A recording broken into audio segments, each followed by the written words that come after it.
Amazing. This is insanity sauce. How watch this. It's breaking my head. You can even look at the underside. Even look at the underside of it. Plenty of detailing on the underside, including shock absorbers, full muffler system. Yeah. Watch out, someone's going to steal the catalytic converter. And I really don't know how we're going to display this, but I can't wait to try. I still think there's a little bit more to come from him, but more importantly, with his running style, I think he's going to get this run perfectly to suit Regal Glory, a prominent runner, drawn in stall 8. I think Rob Havlin will find it difficult to try and dominate on the front end here from that wide draw, particularly when you've got Man Made of Smoke drawn in stall 2, who's almost certain to set a strong pace here under Ross Orion. And I think that's absolutely ideal for the inform All Done to travel strongly as he has been doing in his races and pick up the pace in the latter stages. So I think he can make it 4 from his last 5 here. If anyone else is looking for an alternative angle because of the pace, I think Twilight Kiss could be a filly that runs on into a place in the latter stages. I don't entirely agree with the Racing Post comments, which says regressive maiden. When obviously trained by Marco Botti, I thought she ran well enough at Kempton on a final stop for the Botti team. Again, she's another that relies on a strong pace, and that's likely to happen here. So I can definitely see her running on into a place in the latter stages if anyone's looking to place 3, whatever it may be for Twilight Kiss. But to play it straight, All Done the most likely winner. Okay, and All Done the 11-8 market leader as runners are starting to head behind over at Lingfield for this opening race, the 120. The action at Exeter not underway until 1:40, so after this opening race, myself, Craig and John can talk best bets of the day. And I was amazed yesterday, Craig. I had a winning nap for only the second time this month. It's been a shocking February, but I think it elevated me off the bottom. So that was one bit of good news coming out of yesterday. There wasn't much. Yeah, well done, Gareth. Mine was second yesterday, intervention. So, like I say, I haven't sent one in today, and I know you're going to ask me for one, but I'm going to find it difficult to come up with anything. I've got opinions, of course, like this first race here, but I wouldn't say there's too many stronger than the others. So let's hope. Saying that on, was it Monday or Tuesday afternoon? I was on. It was exactly the same, and we had a great afternoon. So who knows? What this game? It's full of surprises. It certainly is. Runners are going in pretty swiftly here. So All Done, the likeliest winner according to Craig, as the final horse slots into line, and that's Man Made of Smoke. Let's go live to Lingfield then, the first race of the afternoon. We wish you the very best of luck. They're off. Racing away for the TalkSport powered by Fans handicap stakes over 1 mile. Man Made of Smoke broke out well, the grey, leading from Regal Glory. Between those in the mauve is Stintino's Sunset. Close up, the well-fancied All Done in the orange. It's about another length and a half away to Cariad, followed by the dark blue and grey diamonds of D-Pole's rider William Carson. Second to last is Spice Rack in the pink and yellow under William Carver, and the nose-banded Twilight Kiss, having first run for Mark Hode this afternoon, is the back marker. It is Man Made of Smoke and Ross Orion that leads them around the corner, racing a bit enthusiastically out in front. Shows by length over in second, Regal Glory, the filly. All Done handily positioned on the fence in third. Next in fourth position is Stintino's Sunset, followed by the light blue of Cariad.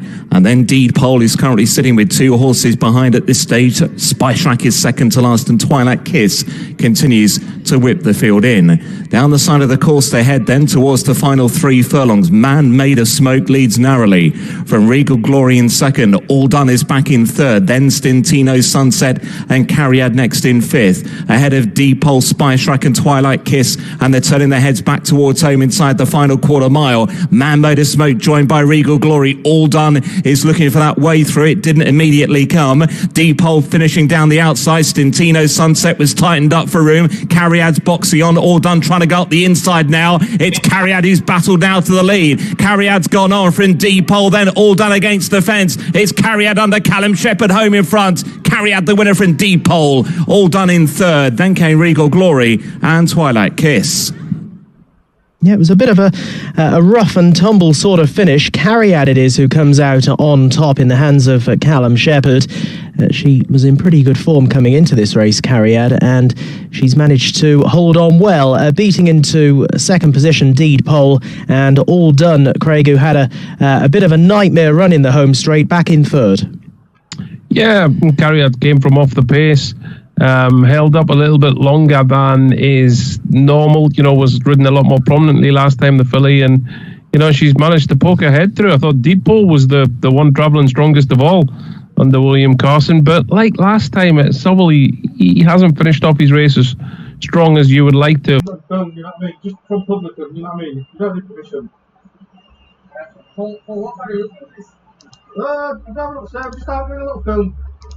To show that he can do it. I don't know if it's accident or by design. He's always been on a very soft surface in the past, so I'm going to give him the chance to shine on this different ground. Masters Legacy, weak in the market, coming back from another wind operation. That run last time, I could forgive that because it came too soon, I think, after the previous one, but I'm happy to give it a body swerve. But Gustavian, really, really well backed. It's almost as if the connections feel they finally got the conditions he's wanted all along, the way they're lumping money on it.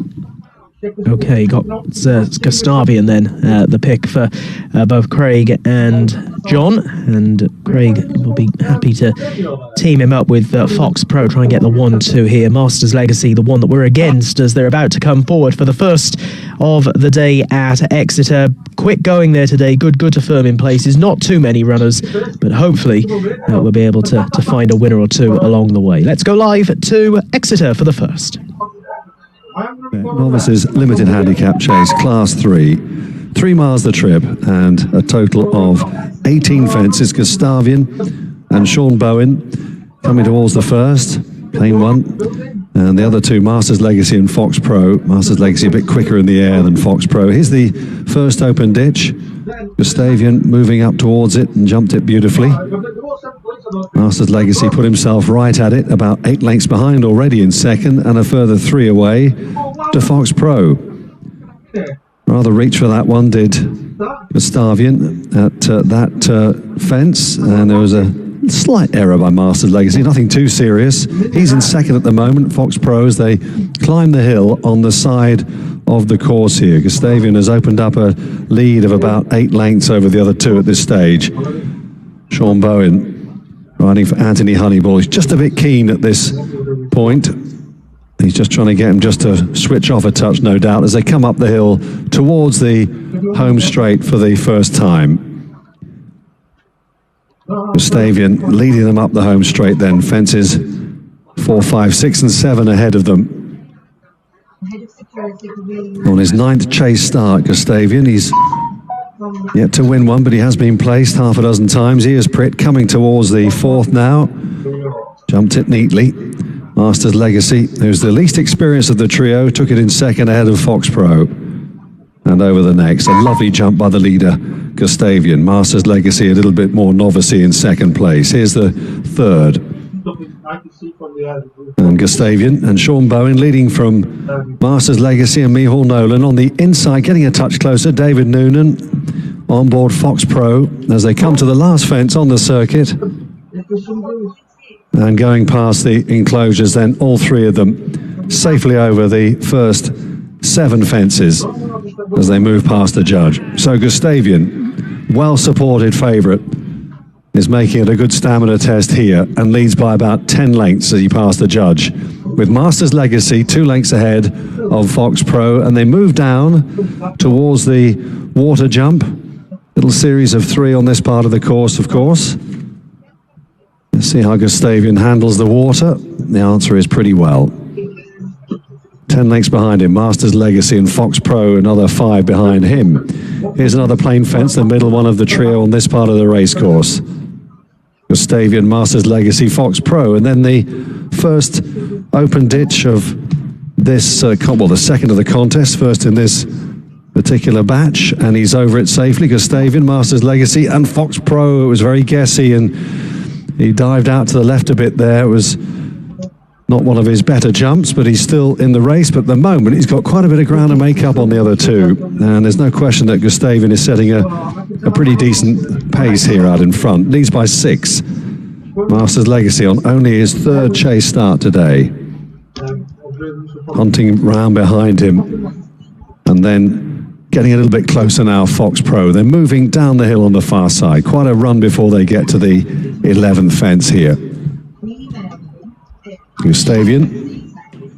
Sean Bowen enjoying his best ever season on 104 already. The only other jockey to go into triple figures, of course, is the defending champion, Brian Hughes. But Sean is flying along, as he indeed is here on Gustavian, as he moves up towards the 11th fence. Jumps it about 5 clear. Masters Legacy a little bit closer. Fox Pro, similar gap away in 3rd place. You just feel as though now it's going to get a bit tougher as they climb the hill for the 2nd time in the race here. On towards the 12th now. Gustavian still by 5 lengths, getting a little bit closer, or trying to. Fox Pro, he's just a bit taken off his feet. And now they move up the hill now towards the open ditch once again. Gustavian by 5 lengths. Masters Legacy and Fox Pro is just being pushed along now by David Noonan. The last fence on the far side. This is 5 from the finish. Gustavian left his hind legs trailing a touch there. Masters Legacy has got 4 or 5 to make up on him. And then 6 lengths behind Masters Legacy is the ridden along Fox Pro, who's really struggling to pick up the 2 ahead of him. They're moving up the side of the course now in this Virgin Bet Novices Limited Handicap Chase Class 3. And Gustavian has got himself into a great rhythm and turns up the hill towards the turn into the straight. Masters Legacy, he's got 5 lengths to make up on this leader. Fox Pro is really fighting a losing battle, it seems. He's about 10 behind the other 2, and now they move up towards the last 4 fences of the contest. So far, it's been an exhibition from Gustavian. Here he comes then, down to the 4 last, and with Masters Legacy trying to bear down on him. He's got 4 lengths to find now, 3 more fences left to take, and Masters Legacy gets a reminder. Over the 3rd last, just brushed through the top of it slightly. Gustavian and Sean Bowen up towards the 2nd last, leading from Masters Legacy, who can't bridge the gap, but no matter how hard he tries, Gustavian is just powering on the pressure and comes down towards the final fence here. He's clear by 10 lengths, just sorting himself out at it, and he's over it safely, and he's making every yard, and he's going to run out a pretty easy winner of this contest. And he never saw another rival. Gustavian wins, eased down by about 15 lengths in the end. One for Sean Byrne and Anthony Honeyball. And the punters, I think, knew, didn't they? Masters Legacy. More strength and depth to it than Imperiosity. So he'd have to be the pick here, despite being a short price. Yeah, Class 6 handicap. This is over the minimum trip. They start just in the little chute near the exit to the back straight. Goose Rock then at 11 to 8 is the pick for Craig as runners start to go behind. Goose Rock will be coming out of stall for just a small field here. And I doubt, given the small field, obviously they go right into the turn. Wherever you're drawn, it's not going to be too much of a concern, given that we just have a handful of runners, and Goose Rock will be the last of those runners to slot into line. Let's head to Lingfield.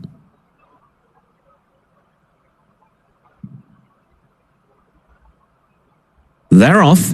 Racing away, 5 furlongs to journey for the TalkSport Download the App Handicap Stakes. Well into stride in the pink, Dr. Mozart to the inside of Debbie Dinks.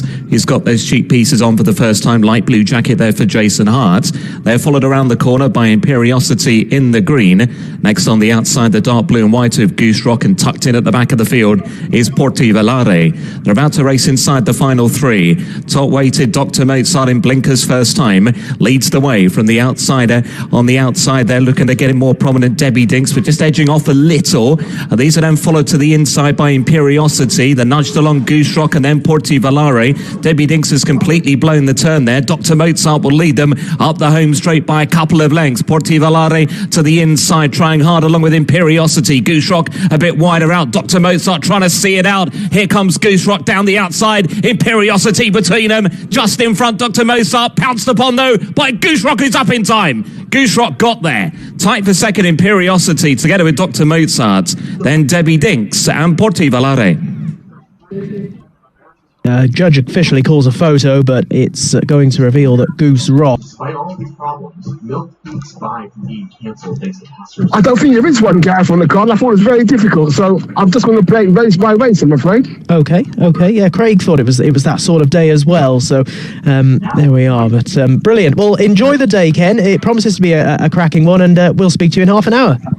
Look forward to it. Thank you, everyone. Bye-bye. So Ken with Turnaway and On the Bandwagon here. They were the two that he liked. John was very much with Turnaway as well. They jump off for the first of the day at Warwick. We'll head live to the course. Syndicate Hands and Heels handicap hurdle, 11 of them on the journey towards the first of 12 flights with Mr. Palm Tree and Seymour Promise, both prominent, taking them along. Lord Bill in behind with On the Bandwagon, also very handy, the red and white silks, as they continue their journey towards their first. And coming into it, On the Bandwagon and Mr. Palm Tree just touching down at the back. Dan Prestige restrained in rear by William Goff. Telefina and Roisin Leach also towards the back, as On the Bandwagon and Jamie Brace sharing the lead with Mr. Palm Tree and Ellis Collier. These two followed by Nick. A long run to the next hurdle at Warwick. Just to remind you that there is a steward's inquiry ongoing at Lingfield, and it's into interference between the first and the second. So the winner and the second are the two affected there. We'll keep you posted with the action at Lingfield. There is a steward's inquiry ongoing. Here's Warwick. And Dan Prestige, the last two. So they've taken their first and they're on the journey towards the back straight, where there are three obstacles waiting for them there. And Mr. Palm Tree, twice a winner early in his career, is just in front of On the Bandwagon with Freddie Gordon and Nichols on the Dime, a horse who won here last May, settled in third position ahead of Seymour Promise, who's been second in his last two races. And there's some confusion there. Some have gone one side of the rail, and oh goodness me, at least 6 of them went on the other side. I think 5 went one way and 6 went the other, and they, well, at least half of them have gone the wrong way there. So we could well end up with a bit of a carve up here of sorts, and it's a very early point in the race. Jamie Brace just looking round to see. Well, it's obviously some confusion amongst the riders here. Design Icon is chased along at the back. Mr. Palm Tree and On the Bandwagon over the next to Nichols on the Dime, Ailda Moore, and Ailda Moore is in front of Seymour Promise. And then there's a little gap to Cafe Pushkin. A good jump by Mr. Palm Tree over that. This field is well stretched out now. And back in the field is Lord Bill, and they're about to take the turn into the home straight. They're now stretched out by a good 20 lengths or more. A Design Icon is last of all. Telefina is also being driven. So the two that have been leading the whole way round are still there at the front of the field, Mr. Palm Tree and On the Bandwagon. And these are on then from Turnaway in the orange, and then on the inside, Ailda Moore. Untidy jump from Mr. Palm Tree at that, with Nichols on the Dime then in 5th position. Hands and Heels only in this. Seymour Promise and Liam Trott next, ahead of Cafe Pushkin. So this will be the last next time around. Mr. Palm Tree was better at that one and led On the Bandwagon. And these two are about 7 lengths clear of Ailda Moore in 3rd place. And they are then being followed by Turnaway and Seymour Promise. And again, jockeys just looking round, going past the starting point. Design Icon has been pulled up after one circuit. The rest of them go around once more. And it is still Mr. Palm Tree in front, owned by the Coconuts and the Tricksters for Harriet Dickin, ahead of On the Bandwagon. And then Aildemore, Turn Away, and Seymour Promise as they come to what is flight number 7. And over that one, the front two are still clear by about 4 lengths. And it is Mr. Palm Tree on the bandwagon. Aildemore, Turn Away, Seymour Promise. Nichols on the Dime just bumped along Cafe Pushkin. A little gap then to Dam Prestige. So we've got 8 of them. And a long way clear of anything else. Design Icon pulled up. Lord Bill is still going, but a little bit adrift. So on the bandwagon, on the outside of Mr. Palm Tree, as they head downhill towards the point where there was some confusion the first time around. And it is Jamie Brace at the front on the bandwagon in company with Ellis Collier and Mr. Palm Tree. And they're followed by Aildemore and Turn Away ahead of Seymour Promise. And then Cafe Pushkin is next in the field ahead of Nichols on the Dime. They're coming around this turn and heading towards the back straight. And we'll see where they go this time. And we're heading towards the outside is Jamie Brace and Ellis Collier. Everything else has gone around the inside of that bit of rail as they now come towards what is the 5th last. And now they come towards there's a long run between the first 2 obstacles in the back straight. There's 4 more to take in total. And as they do so, it is Mr. Palm Tree on the inside of On the Bandwagon. Aildemore is in 3rd, then Turn Away, Seymour Promise, Cafe Pushkin, and then Nichols on the Dime. Dam Prestige, they're clear of Lord Bill. Telefina still going well behind. Mr. Palm Tree and On the Bandwagon, the first 2. Aildemore in 3rd place. Seymour Promise still held together by Liam Trott as they come over 3 out. Turn Away is pushed along in 5th, then Nichols on the Dime and Cafe Pushkin, and finally Dam Prestige. So about to make the turn into the home straight. Seymour Promise has motored past Mr. Palm Tree. On the bandwagon is on the outside, and then Aildemore around the inner. Mr. Palm Tree relegated to 4th. So Liam Trott and Seymour Promise take up the running here to On the Bandwagon. Aildemore and Darren McConville in behind as they head down to the 2nd last in the Joiner Kim Bailey Racing Syndicate Hands and Heels handicap hurdle. On the bandwagon coming back, Mr. Palm Tree pulled up towards before the 2nd last as Aildemore now challenges Seymour Promise. On the bandwagon, the near side, they head inside the last furlong. Quite a short run in today. Aildemore and Seymour Promise. Aildemore just as Seymour Promise on the bandwagon back in 3rd, clear of Nichols on the Dime, and Aildemore and Darren McConville coming home in front here. And Aildemore and Darren McConville get to the line first. Second home was Seymour Promise, then on the bandwagon, Nichols on the Dime, and Cafe Pushkin.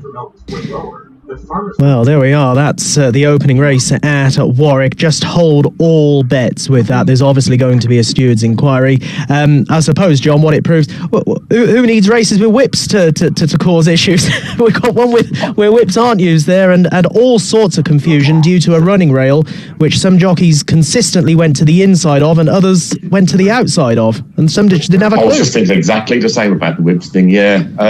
Jamie Brace seemed pretty... quesadilla that has cheddar, pepper jack, mozzarella, and cheese sauce that increased dairy sales by 4% this one product. That's because it uses 8 times more cheese than any other product on the menu. 8 times more cheese. A tasty triumph of culinary engineering. A little bit more than perfect. Methd had it run, lovely to suit coming down the outside, but the winner knuckled down the better of the pair. Yeah, indeed, and has managed to hold on well in the closing stages. But for all that there were just 3 runners, John, they've served us up with a nice little finish there. They all held some sort of chance jumping the final flight. They did, and the jockey didn't really look like one who had never ridden a winner before, had he? Good enough in the finish, and hopefully it'll be the first of many. And is he with Nicky Henderson? Is he then?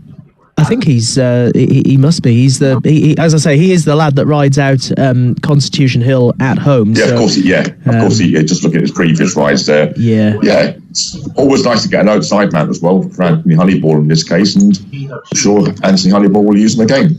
Indeed, and we'll have the full result through in just a few moments' time. Now, we'll bring you up together with the order across the line at Warwick. There is a steward's inquiry at Warwick, and if you have just joined us, it's due to a running rail over in the back straight, which several jockeys went to the outside of. The majority went to the inside of.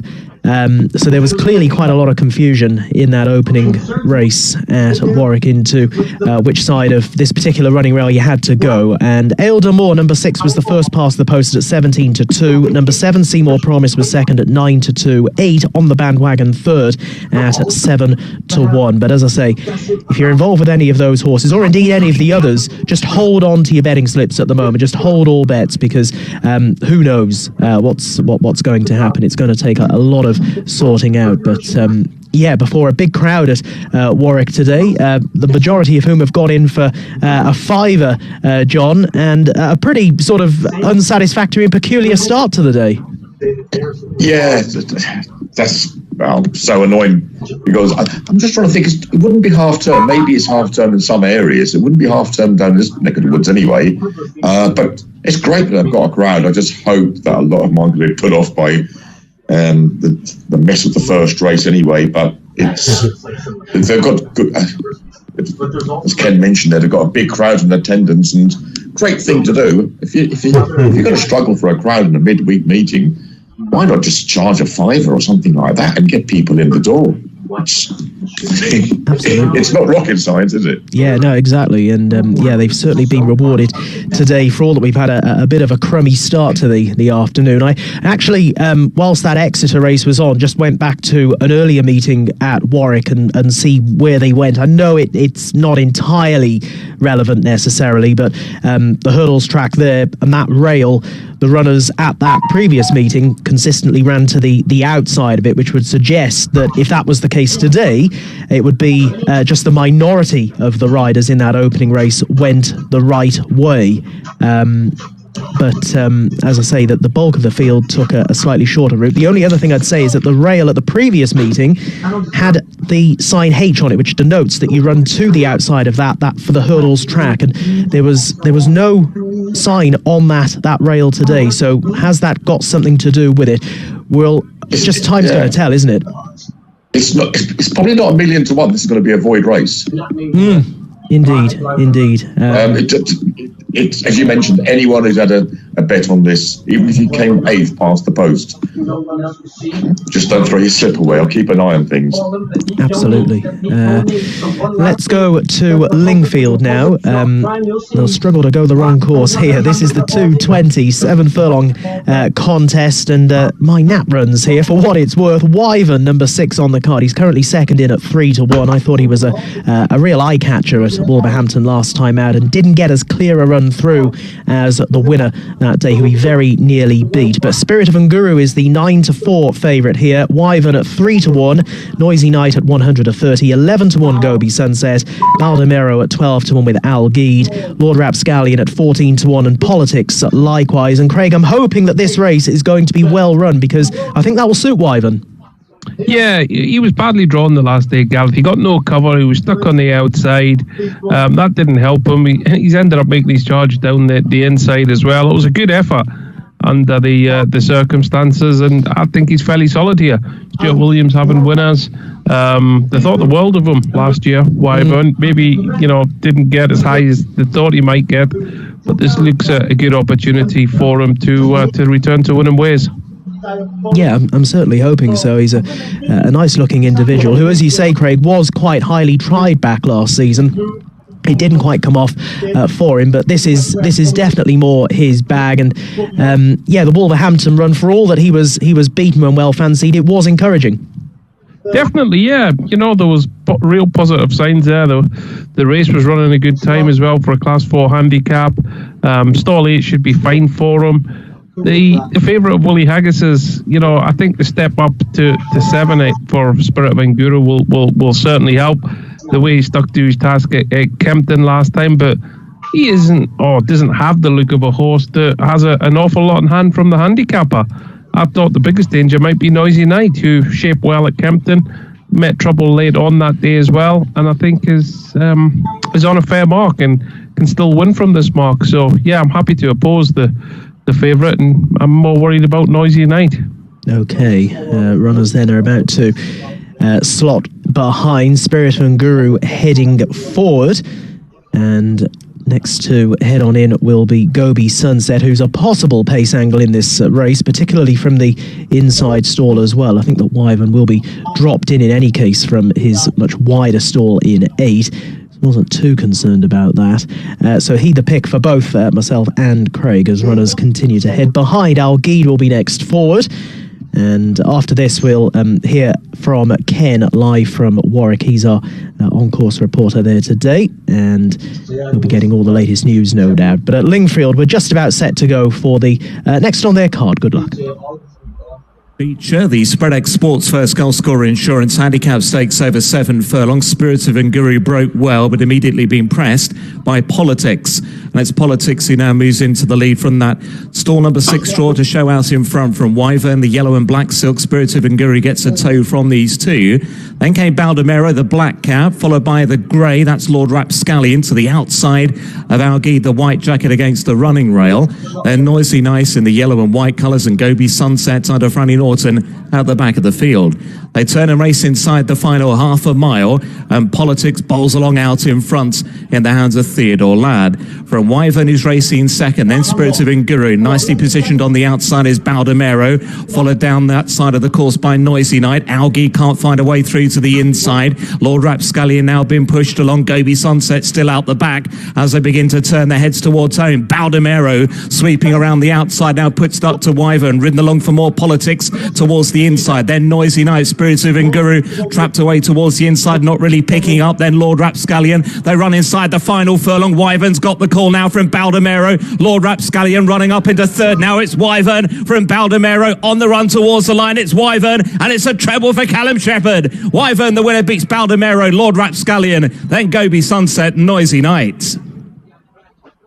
Yeah, Callum Shepherd enjoying a fine afternoon over at Lingfield. One of his post-race interviews earlier on, I'm sure will prove quite popular on social media. He slipped up with a naughty word, but Wyvern it is who provides him with that treble, Craig, and it was a slightly different change of tactics to what I was expecting. Yeah, he got into a good position, didn't he? He made a cross from stall 8 and tracked the pace early. Don't think they went overly hard. Spirit of Nguru had no excuses on the inside, was also in a fairly good prominent position, and he's had to knuckle down well, and he's done it nicely. I think there'll be good handicaps to be won with him on the turf this season.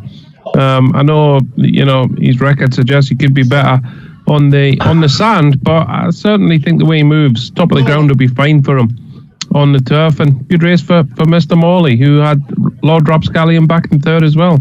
Absolutely. But yeah, Callum Shepherd riding very well. And I thought, Craig, there was just a moment on the home turn where Baldemero and David Egan, he looked keen to almost come over and just shut that gap on Wyvern, which would have had the winner on the back foot. But Callum was eager not to let that gap close. Yeah, he held his position very, very well, Gareth, and Baldemero, who's bounced back to form. But, again, he's running well, and he could end up going up a pound or two for that. And, the handicapper probably has him where he wants him right now. Indeed. We'll have the full result from Lingfield. And, yeah, my nap's very much running like the buses at the moment. The London bus is nothing for ages, and then 2 on the trot. So on fire, Gareth. On fire. Hopefully finish this month off better than I started it. Goodness me. So that full result to come through. Warwick, they are going down for the second race. That steward's inquiry continues following all those blunders in the opening contest, and we'll hear from Ken shortly. We'll get Ken on, and he can tell us what he knows. I'm sure it's not going to be much more than what we know at the moment. We're all in the dark, but the stewards certainly earning their money today. For the second race at Warwick, Omri the second is in at 6-5 favourite, Picard at 11-8, 7-1 bar the pair. That brings in Pasha Cutie with Ideal Villeray at 9-1, King's Threshold at 18-1. 50 to 1 Hall Lane and Divine Inspiration and Manila Choice, and it's treble figure odds, the other runners. A full field of 15. They're making their way to post. And John, whilst we wait for Ken, I'll come to you. Really good little race. The big two in the market, 133 rated Henri the second, or it's a Henry the second, but takes a big drop in grade here. A couple of grade twos at Cheltenham, went off 7 to 2, and there was 7 to 4 favourite when it won the Winter Novice Hurdle at Sandown 3 months ago. We'll relish this drop in class, but I probably just about preferred Picar against it. Picar beat a nice horse, Holland Back, at Chepstow back in October. It's a strong race. Master Chewy ran pretty well in the Betfair Hurdle a few weeks ago, was back in third. And the 2 runs since been on soft ground. It was really, really deep ground at Newbury on the New Year's Eve meet. He never got involved from the back of the field on that occasion. And didn't run too badly at Cheltenham last time. Again, it was a hot handicap. So I probably narrowly prefer Picar of the pair. I get the angle with Pasha Cutie, because I think the front running tactics will probably be using will be seen to some sort of benefit in this race, but this is far, far stronger than the Fakenham race it won at the start of the month. So I'm just about in the Skelton camp here with Picar, but really good little race. Okay, Picar then the pick for John. And breaking news from Warwick, the outcome of that first race, the result stands.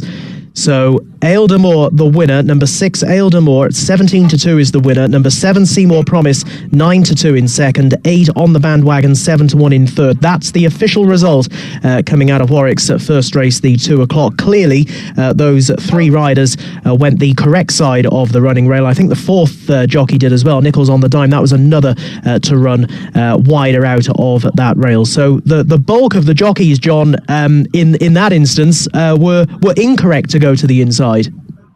Well, I'm not too sure about that, because I think some of the jockeys who went wide on the first circuit, to the right of the rail, that's to say, then went to the left of the rail the second time round without having read any report. It's just possible. I just wonder if the stewards have thought, just leave it. Just no one's gained an advantage. Just let it go.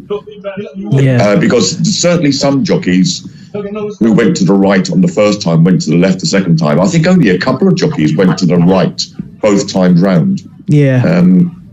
It's we'll see what the stewards say, but it's just possible they filed in the too difficult basket. No one gained a huge advantage. Let the race go. Yeah, we'll wait and see what the full outcome of that. We're just waiting for Ken to come through on the line as well from Warwick. But anyway, that result stands over at Warwick, that first race of the day there, the 2 o'clock. And Ken has just rejoined us live from the track. Ken, all sorts of confusion in that opening contest, but the result, we understand, stays as it was. Hello, Ken. We have got Ken on the line, but he's muted at the moment, so we're not hearing from him, sadly. We might now. Ken, are you there? Hi, Gav. Hiya. Hi, Gav.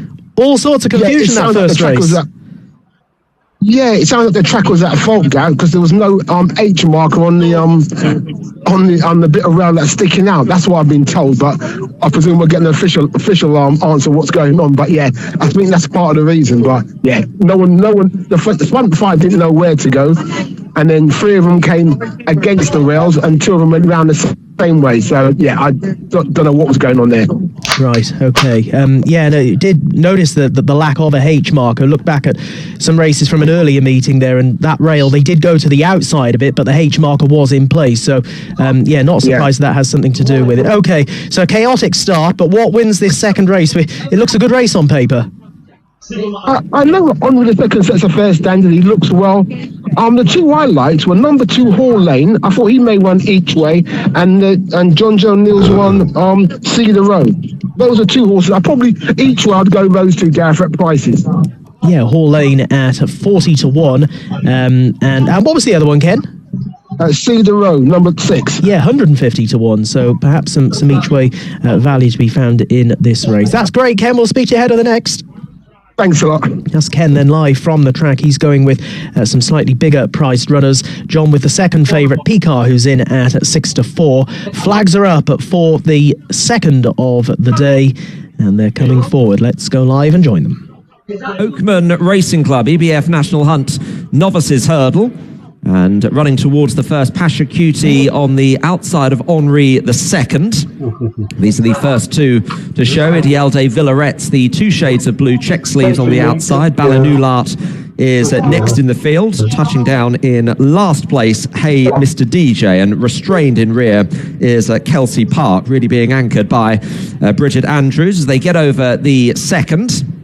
And all 15 of them over that as Pasha Cutie just leads the way to Henri II in second place. Ideal de Villaret's is in third position, then Balanulart and Hall Lane around the inside of Picard, Democritus on the outer of Key Instinct. Next in the field, the orange and purple Manila Choice and Charlie Todd. A little gap to Divine Inspiration and King's Threshold, Cedar Row, and then Dunstall Rambler and the back two Kelsey Park. And in the final position is Hey Mr. DJ as they now reach the first of two in the home straight. Pasha Cutie over that just in front of Henri II with Ideal de Villaret's in between those two. Balanulart towards the outer and then Picard. This is flight number 4 and just reaching for that on the inside was Henri II, but they all managed to get from one side to the other. Pasha Cutie, who was Tom Scudamore's final winner before retirement when he won at Fakenham at the beginning of this month, partnered by Jack Tudor today, and is matching strides with the Winter Hurdle winner Henri II, who's just maybe going on now on the inside. They're followed by Picard, the black and beige Harry Skelton, Alex Edwards, Ideal de Villaret the inside. Balanulart is following with Hall Lane and then Manila Choice. And these are being followed by the purple and green King's Threshold and Tom Bellamy. Harry Bannister, the red and white checks, Divine Inspiration, in company with Key Instinct. Democritus on the outside. Cedar Row is well back as they get over the next obstacle. Towards the rear, Dunstall Rambler, and then Kelsey Park, ahead of Hey Mr. DJ, who's some way behind the others now. So Harry Cobden and Henri II on the inside of Pasha Cutie, and these two are being tracked by Ideal de Villaret on the inside of Picard, and then Balanulart on the outside under Alan Johns, ahead of Manila Choice, and then Tom Cannon and Hall Lane, the dark blue and white, ahead of Key Instinct, Divine Inspiration, Democritus out wide, then King's Threshold, Cedar Row, Dunstall Rambler, and Kelsey Park as they head towards the entrance to the back straight, where there was the rail that caused certainly caused me and others some confusion for the previous race, where the results stood after the steward's inquiry. And about to enter the back straight now, and Pasha Cutie in company with, and the rail seems to be, well, they're all gone on the inside of the rail this time as they run towards the next.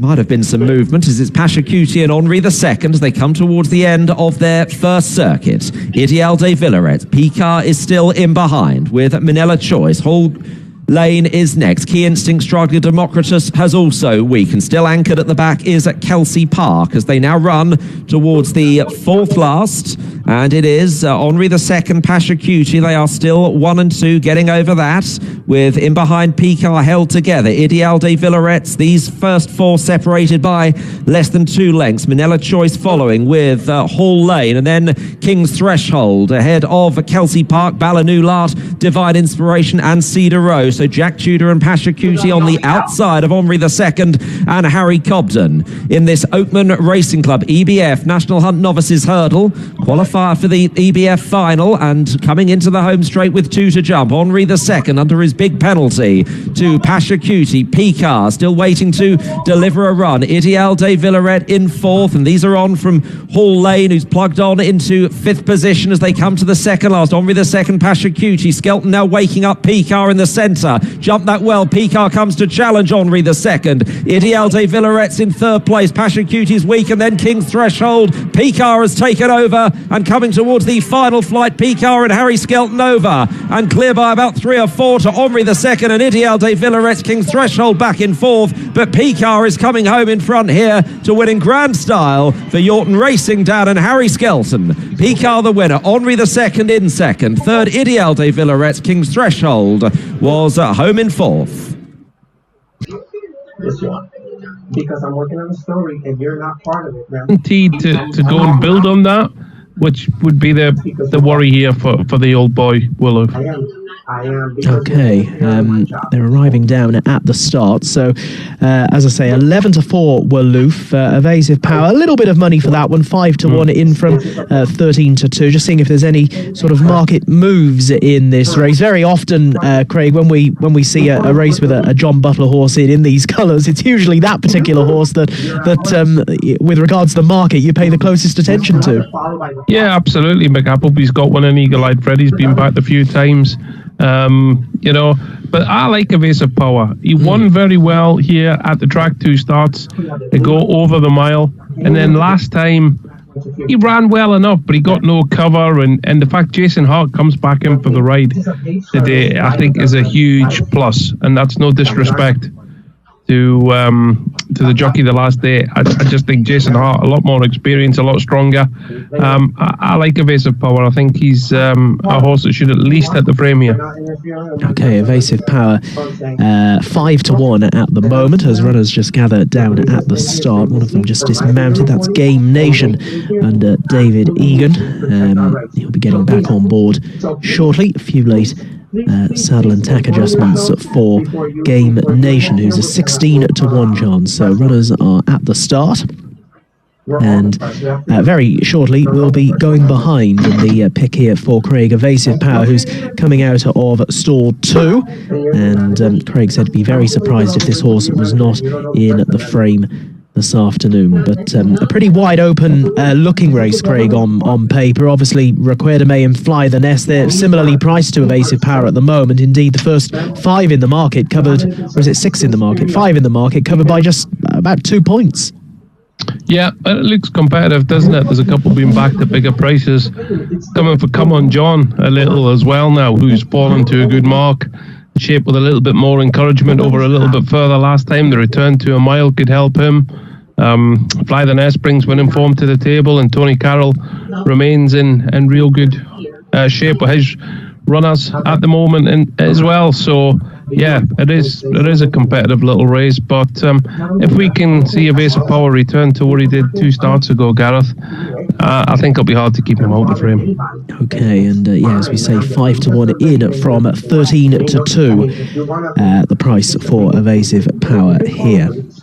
Plenty of competition entries flying in and giving us the correct answer as well. As I say, all will be revealed after the 5 o'clock race at Dundalk, and the winners will be contacted via email after that race as well. So that would be a good way to end the working week, wouldn't it? A couple of tickets winging their way into your email inbox to go to this year's Cheltenham Gold Cup, which is 3 weeks today, is it? 17th of March. So that's right, yeah, 3 weeks today. So it'll soon be here, John.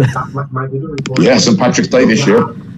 Yeah, indeed. Is that a sign, I wonder? So, mind it's fallen on that day many times before, hasn't it? So it has, yeah. It's always going to be in and around that week anyway. It's 3 weeks. Yeah, it'll all be over in 3 weeks. We can talk about something else then. So and then the preview nights for 2024 start about 4 weeks' time. Exactly. Yeah, it's absolutely amazing, isn't it? So now looking forward to the chart. Now we've got sort of within a month. I'm sort of getting into Cheltenham mode now. I don't know about you guys. I'm not one of these that starts thinking about it in October. I'm certainly not, no. I mean, I will have a bit of a look, but no, I don't spend too much time on it. I prefer to, I don't like, I mentioned the other day, for example, when you get a Tingle Creek day at Sandown, too many people still seem to feel, oh, this is a build-up to the champion chase. The Tingle Creek is just a great race in its own right. Exactly. Yeah, and Craig, from a punting perspective, I mean, yes, you do see things and you'll notice that they're bigger prices now than what they're likely to be on the day if they turn up. But is there a massive advantage these days to be getting stuck in months beforehand? No, definitely not, Gareth. Anti-post betting has changed a fair bit. And, you know, unless a horse is nailed on to go at the race and you think it's going to start a lot shorter with the extra places and stuff you get on the day, you know, there's little reason to get too involved, because the betting percentages on an anti-post book are absolutely huge these days. Yeah, and that's the thing. I think punters, with regards offers and different enhancements, it's as good as it's ever been, isn't it? Well, you know, on the day. Yeah, absolutely. You know, you get some good offers, and I'm looking forward to it. It's not too far away now. Indeed. But even sooner is this next at Lingfield. Evasive Power, the pick. We'll go live and join them. And they're off. Racing away, Rekadami slowly away, lost a couple of lengths at the start for this, the Spreadex Sports Best Premier League Odds Handicap Stakes over 1 mile. Well away here to the inside was Evasive Power, but quickly picked off for the lead by Eagle-Eyed Freddy. It goes to the front now, Eagle-Eyed Freddy racing on from Evasive Power and the blue and white of Game Nation. A little bit wider out there, the purple and light blue for Tropical Talent, the green and yellow for Fly the Nest is next, then Captain Teeb, followed then by Willoof. Towards the back of the field, the pink sleeves Come On John, and the slow to side Rokodame is last of all. Racing around this bend with Eagle-Eyed Freddy and Theodore Ladd setting the tempo. From top weighted Game Nation and David Egan running in second. Evasive Power is in third. Tropical Talent nudged along in fourth, then Captain Teeb ahead of Fly the Nest. Toward the inside then is Come On John. Next is Willoof, and Rekadami and Paddy Bradley remain at the back of the field. Down the side of the track, then inside the final three, Eagle-Eyed Freddy is on the front end, but only a narrow lead from Game Nation in second, and Fly the Nest a little wider out from Evasive Power the next two. Then Tropical Talent back in fifth, waiting for that gap through to the inside. Captain Teeb is travelling okay. Willoof now pushed along, entering the home straight. Rekadami's had to go very, very wide indeed. Racing inside the final furlong and a half. Game Nation looks to put it up to Eagle-Eyed Freddy and goes on. Fly the Nest producing now in green and yellow. Then Willoof ahead of Evasive Power. Captain Teeb, Rekadami are trying to get going. Willoof has now moved into the lead with a half a furlong to go, and it's Willoof who's out in front near to the finish and will score. Willoof under George Wood has beaten into second Fly the Nest. Rekadami third, just ahead of Come On John and Captain Teeb. Yeah, they bunched up at the finish, and it's Willoof, the favourite, who comes home in front and just proved a little bit easy to back close to the off. Was at 1.5 to 2. I think it's going to finish up at around about 130. But Craig, he's done it comfortably enough in the end. Yeah, sat off the pace, travelled well. They've gone hard in the early stages, and it suited the hold-up horses, the first and third, always catching the eye, travelling well throughout, and he's been able to build on the promise we've seen from him a couple of months ago. So the result will come through shortly from over at Lingfield, but Willoof is going to return a winning favourite in that 250 contest. We're going to be going back to Warwick very shortly for their next race, which is the 3 o'clock. They're going down for one of the feature races, if not the feature race of the day, and we'll bring you up together with the betting there as well. In Excelsis Dio is the 11 to 4 favourite, with Iron Bridge at 4 to 1, Precious Eleanor at 9 to 2, Galahad Quest at 6 to 1, Bow to Greatness is in at 8 to 1, Enzo Derry at 9 to 1, Night in Dubai at 12s, 16 to 1 Numator, and on what could be his swan song, Lost in Translation, a former Grade 1 winning chaser at 28 to 1. And John, this is a bit of a treat for a Friday afternoon, a race of this stature. Yeah, each year this is a good little contest, and top of the market, we've got a couple of improvers who haven't got many miles on the clock, especially over fences. In Excelsis Dio, Harry Fry's horse, very impressive on that Hereford win just before Christmas. It looked price-wise as if it caught the connection slightly unaware, but it's strong in the market here today. It sounds like Ken. Should we bring Ken in now? Yeah, Ken has joined us live from the track, and really a decent contest this, Ken, for a Friday afternoon. Yeah, definitely, Gareth. Quite competitive. Paddock-wise, it was quite competitive as well. Okay, In Excelsis Dio is the one who's currently favourite, 11 to 4. Yeah, I was there at Hereford when he won 65 days ago, and John was right. It caught everyone by surprise, and I thought he won with a fair bit of authority that day. Iron Bridge at 4 to 1. Yeah, strong type, looks in good order, the yards in decent nick as well. Precious Eleanor at 5s. a lighter frame compared to this, but she's a mare, so that's understandable, and she looks very fit. Galahad Quest at 6-1. Yeah, fit as normal for a horse trained by Jane Williams. Bout of Greatness at 8-1. Yeah, he's got a set of earplugs. I didn't think he looked great in his coat, Gav, so he was the one I was lukewarm about. Okay, anything else worth a mention? Should mention probably Night in Dubai. He didn't look too bad as one of the outsiders. I thought he made one better than his price suggests. Okay, what would the selection be then? Okay, I've got to be with the favourite, Gareth. The way he won last time, I think there could be more to come from him. Okay, In Excelsis Dio then the pick for Ken. They are down at the start. John, anything more to add? Yeah, I quite like Precious Eleanor, the mare in the race. She's a bit weak in the market, it must be said. But I think getting back on this better ground is probably in her favour, as perhaps looking at a couple of her runs last year or so, probably this way around is what she wants. She didn't quite run up to her best at Sandown and Market Race before that. But I think going this way around on better ground, hopefully she can give us a bit of a spin for our money, likely to go from the front. You mentioned obviously about Lost in Translation. Be good to see that show something today. Iron Bridge, hard to know where we are obviously with the horse, because the last two runs, one was last time finished alone, and before that ran poorly at Chepstow. There was an excuse that day, but needs to get back on track now. Well, needs to get back on track. Today will tell us a bit more about the horse. They had toyed with the idea. I think was originally entered for the Ida Chase. Right, tomorrow. okay. I'm just going to have to cut you off, John, because they have jumped away over at Warwick. We'll go live to the track. We've had an early casualty as well. Enzo Derry exited at the opening fence. Let's go live. By In Excelsis Deo on the inside of that one as they get over the fourth. And then Iron Bridge Lost in Translation, and the back marker is Bout of Greatness. So Enzo Derry out of the race at the first, as reaching for that one in fourth position, Night in Dubai. And just off the bridle towards the back, Lost in Translation. So Numitor and Daryl Jacob leading the way. There's Charlie Deutsch. He's up on his feet, okay, which is good news. It is Numitor leading the mare Precious Eleanor. She's won here before and is 2 lengths down in second. The same again to Galahad Quest in third position. And these are being followed by Night in Dubai and Iron Ridge in the colours of the late Trevor Hemmings. And Iron Bridge just jumping now ahead of In Excelsis Deo, JP McManus, Silk, Bout of Greatness, and Lost in Translation, who is under pressure at the back as they jump what will be the last next time around. Numitor just went right over that and led to Precious Eleanor. And then on the inside of those two, Galahad Quest and Sam Twiston Davies, Night in Dubai and Harry Skelton next in the field, ahead of Iron Bridge and John Joe O'Neill Jr. in fifth place, only just over 4 lengths off the lead. In Excelsis Deo, won on his British debut at Hereford very well.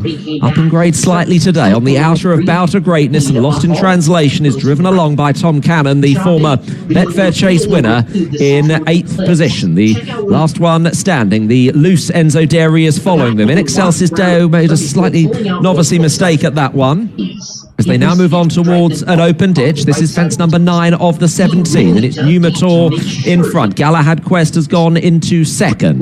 Precious Eleanor and Richard Patrick in third place. Here's another plain fence. Numitor soars over it tremendously to Galahad Quest. Precious Eleanor. Iron Bridge is in fourth place. And then just niggled along is Night in Dubai on the inner of In Excelsis Deo. Bout of Greatness up the inside next in the field. So the first 7 are separated by about 5 lengths, and they're well ahead of Lost in Translation, who might well end up being pulled up, is some way behind them, as it is Numitor that leads them on the descent towards the back straight as they come to the end of their first circuit in the Feldon Dunsmore Budbrook Handicap Chase. And it is Numitor that leads to Galahad Quest on the inside of Precious Eleanor. They're still being followed by Iron Bridge, who's won 5 out of his 6 races in Excelsis Deo on the outer of Night in Dubai, and then Bow to Greatness in this gap to Lost in Translation. So Daryl Jacob replacing the sideline James Bowen with the advantage here as they've gone through their starting points. They've got 7 left to take. And it is Heather Mains at Numator that leads, but they are well bunched. Galahad Quest, Precious Eleanor, Night in Dubai, and Iron Bridge. Bow to Greatness trying to get into it as well. In Excelsis Deo is now just being pushed along on the outside. Here is the final ditch. Numator over to Galahad Quest by a length. They're just stepping on it a little bit here. Precious Eleanor, Iron Bridge has coasted into 4th. It might soon be 3rd as they come to the next obstacle. Night in Dubai in 5th. In Excelsis Deo and Bow to Greatness both looking up against it as it's Numator by 3/4 of a length here to Galahad Quest. 4 left to jump. Galahad Quest through on the inside of Numator. And these are on by about 4 then to Iron Bridge and Precious Eleanor as Galahad Quest has taken over, jumping the 3rd last under Sam Twiston-Davies for Jane Williams. It is Galahad Quest with the advantage here. Numator in 2nd, Iron Bridge is in 3rd, then Precious Eleanor and Night in Dubai. But in command, it's Galahad Quest turning into the home straight with 2 left to jump, leading by 3 or 4 to Numator. Getting reminders, Iron Bridge is in 3rd, then Precious Eleanor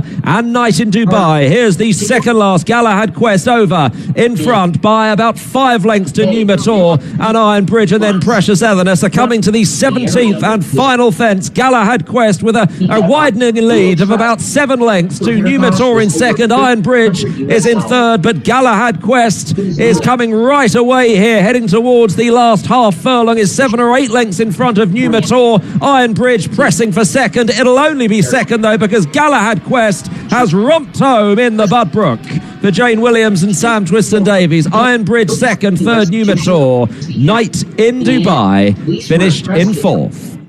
Galahad Quest it is, an easy winner of today's feature over at Warwick. A horse with so many second place efforts next to his name, John, but he's put that right today. Yeah, the cheek piece won for the first time, and they brought around a really good round of jumping. You could have called him the likely winner from about 4 or 5 from home. Always in a good position. Shows a guy giving the Tesla family thumbs up and showing Sentry Mode that he parked far away so as not to ding this parked Tesla.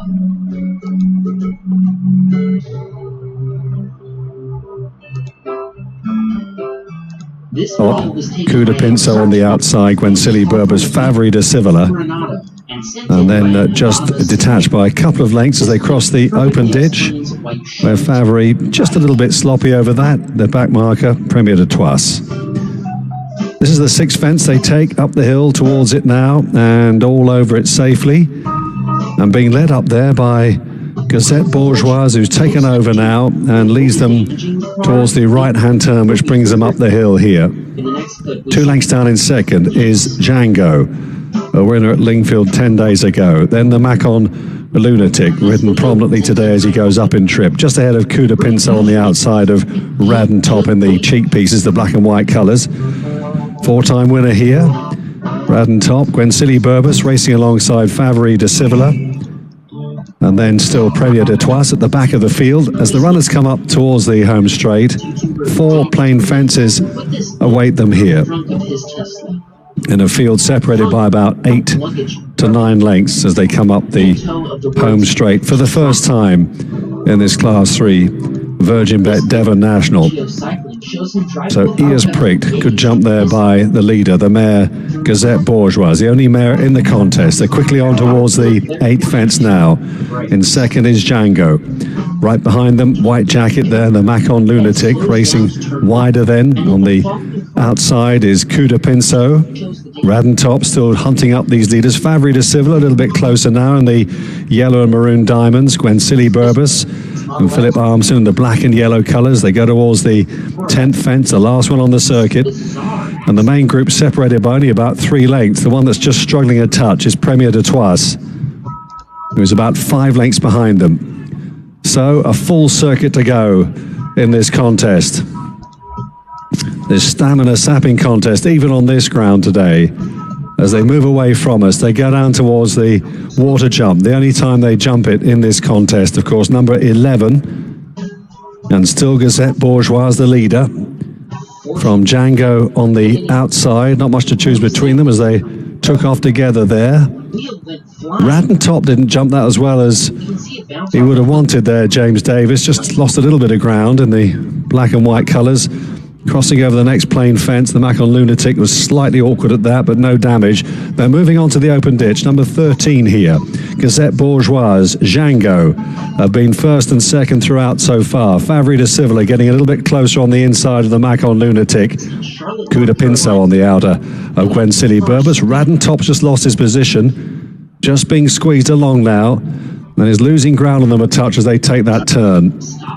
Behind him is Premier de Toise. Still quite a long way to go here as they move down the hill over on the far side of the racecourse. So Gazette Bourgeoise has been in a good rhythm throughout. The youngest in the lineup here, this mare. Alongside her is Django. Right behind them, the Macon Lunatic, Cuda Pinso, Favre de Civiler. Still travelling nicely on the inside of Gwen Silly Burbus. Pushed along behind, 3 lengths away is Top, and Premier de Toise is in last place as they hit the rising ground now. The two just detached from the main group by about 4 lengths there, Top and Premier de Toise. In fact, Premier de Toise really getting Top to last place briefly. The first fence over on the far side there. And kicking on still is Gazette Bourgeoise. They've coming up now to the 15th fence. Django still travelling well for James Best. The Macon Lunatic and then Cuda Pinso. Getting closer now, Gwen Silly Burbus, who's racing in a close-up 5th position. Just goes into 4th now as Cuda Pinso begins to weaken. Favre de Civiler has just hit a bit of a flat spot. He's trying to recover as they go over the open ditch. Gazette Bourgeoise is really turning the screw now. She leads from the Macon Lunatic. Gwen Silly Burbus and Django, the 2 pipe stable mates, right on the heels of these 2 leaders as they take the last down the back. They've kicked about 8 clear of the others, being led by Cuda Pinso, together with Premier de Toise, who's trying to make an effort. Favre de Civiler is absolutely flat out as they make their way up the hill. The others are really struggling here.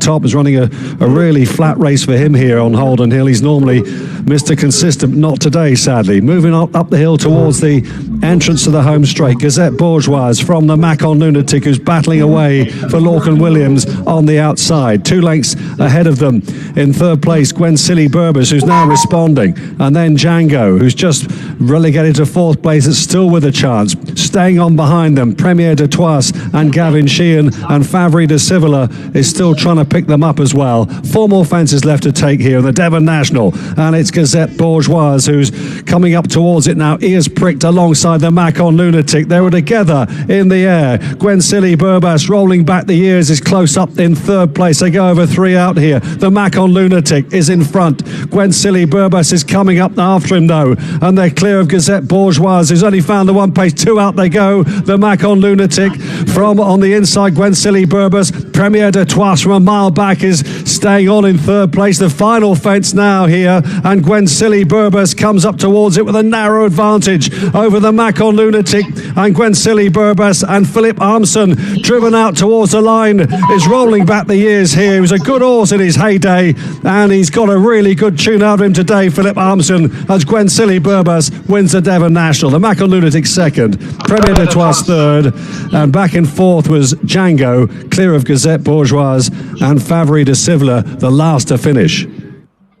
Gwen Silly Burbus then stays on strongly in the hands of Philip Armson. Big race win for him, and David Pipe trains Gwen Silly Burbus to land this year's Devon National down at Exeter. We'll have the full result to follow from there, but it's gone the way of Gwen Silly Burbus from the Macon Lunatic, and he stayed on really strongly all the way to the line today, Craig.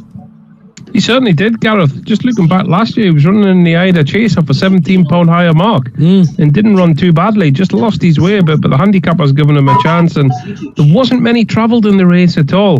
But he was one of a handful that did and seen his race out really well. Full result to follow from Exeter soon, but we're going to head on over to Lingfield now. We're just a minute or so from post time for the 3:25. 14 runners at this time, so it's a maximum field. Lord Cherry at 11-4 is the favourite. Valley Bay Moonshiner at 5-1 with Valorant with Divine Messenger at 6-1. Capananti Con at 9-1. Rainbow Sign at 10-1. 14-1 View from the Stars. 20-1 in from 40s. Axel Jacqueline has halved in price, and 22-1 Barthos. Craig, back to you. What did you like at Lingfield? I like Lord Cherry, Gareth. I put him up last time for a classified event. Physically, he's a better horse than this grade. I thought he should have won at Seville the last day. Finished second, just beaten the end. I've got to stick with him in this grade. You know, physically, he's an absolute standout, and he's an appearance. And Stuart Williams already had a winner on the card. Could be a double for him. Mick Appleby, he's had a couple of winners this week. Were newcomers to his yard, running in his own colours. They've been well supported. They've both gone in so far. This could be another one. And the one I fear most, to be honest, is that Appleby runner. But got to stick with Lord Cherry, Gareth. I think he's slightly better than this grade.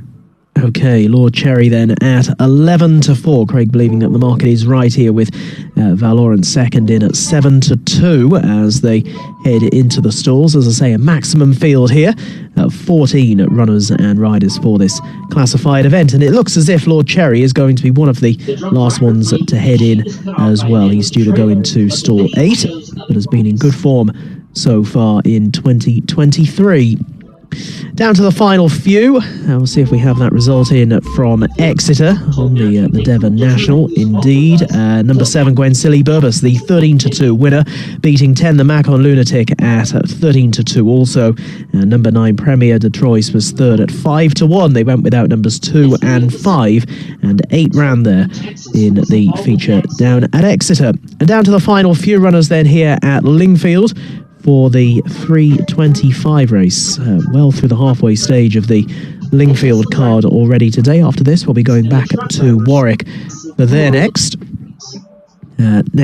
horse to go forward at Lingfield is Rainbow Sign, and that will just leave a couple of others out of line, including real regular Capananti Con, who's an almost white grey if you're watching on any available pictures. Let's go live to Lingfield then for the 3:25. They're off. They race away 7 furlongs to the SpreadX Sports Get £40 in bonuses classified stakes event. Axel Jacqueline, backed at big odds beforehand, is one of the first ones to show. Big Time Maybe moving up toward the outside. Eastern Star and the shake-up wider out the yellow and red with the noseband. Then Rainbow Sign, those yellow and brown silks. Marchetti to the inside of the grey. Capananti Con. Next is Lord Cherry, that light green jacket, the red cap in front of Ballet Bay Moonshiner. Another length away to the filly My Bonnie Lassie. Then Per Matter on that one's outside. Then is Reversion, Valorant, View from the Stars and Divine Messenger complete the lineup as they work down the side of the course. Not much in it for the lead. Big Time Maybe to the inside of the nose-banded Axel Jacqueline. Right with them Marchetti, Capananti Con and Eastern Star. Then Valorant and Ballet Bay Moonshiner and Lord Cherry and Permata. Then Rainbow Sign and My Bonnie Lassie and View from the Stars and Reversion and Divine Messenger last of all. They're about to race towards the final quarter mile. Axel Jacqueline, the centre of the leading trio, leading by about a neck now to Eastern Star and Big Time Maybe. Capananti Con the grey.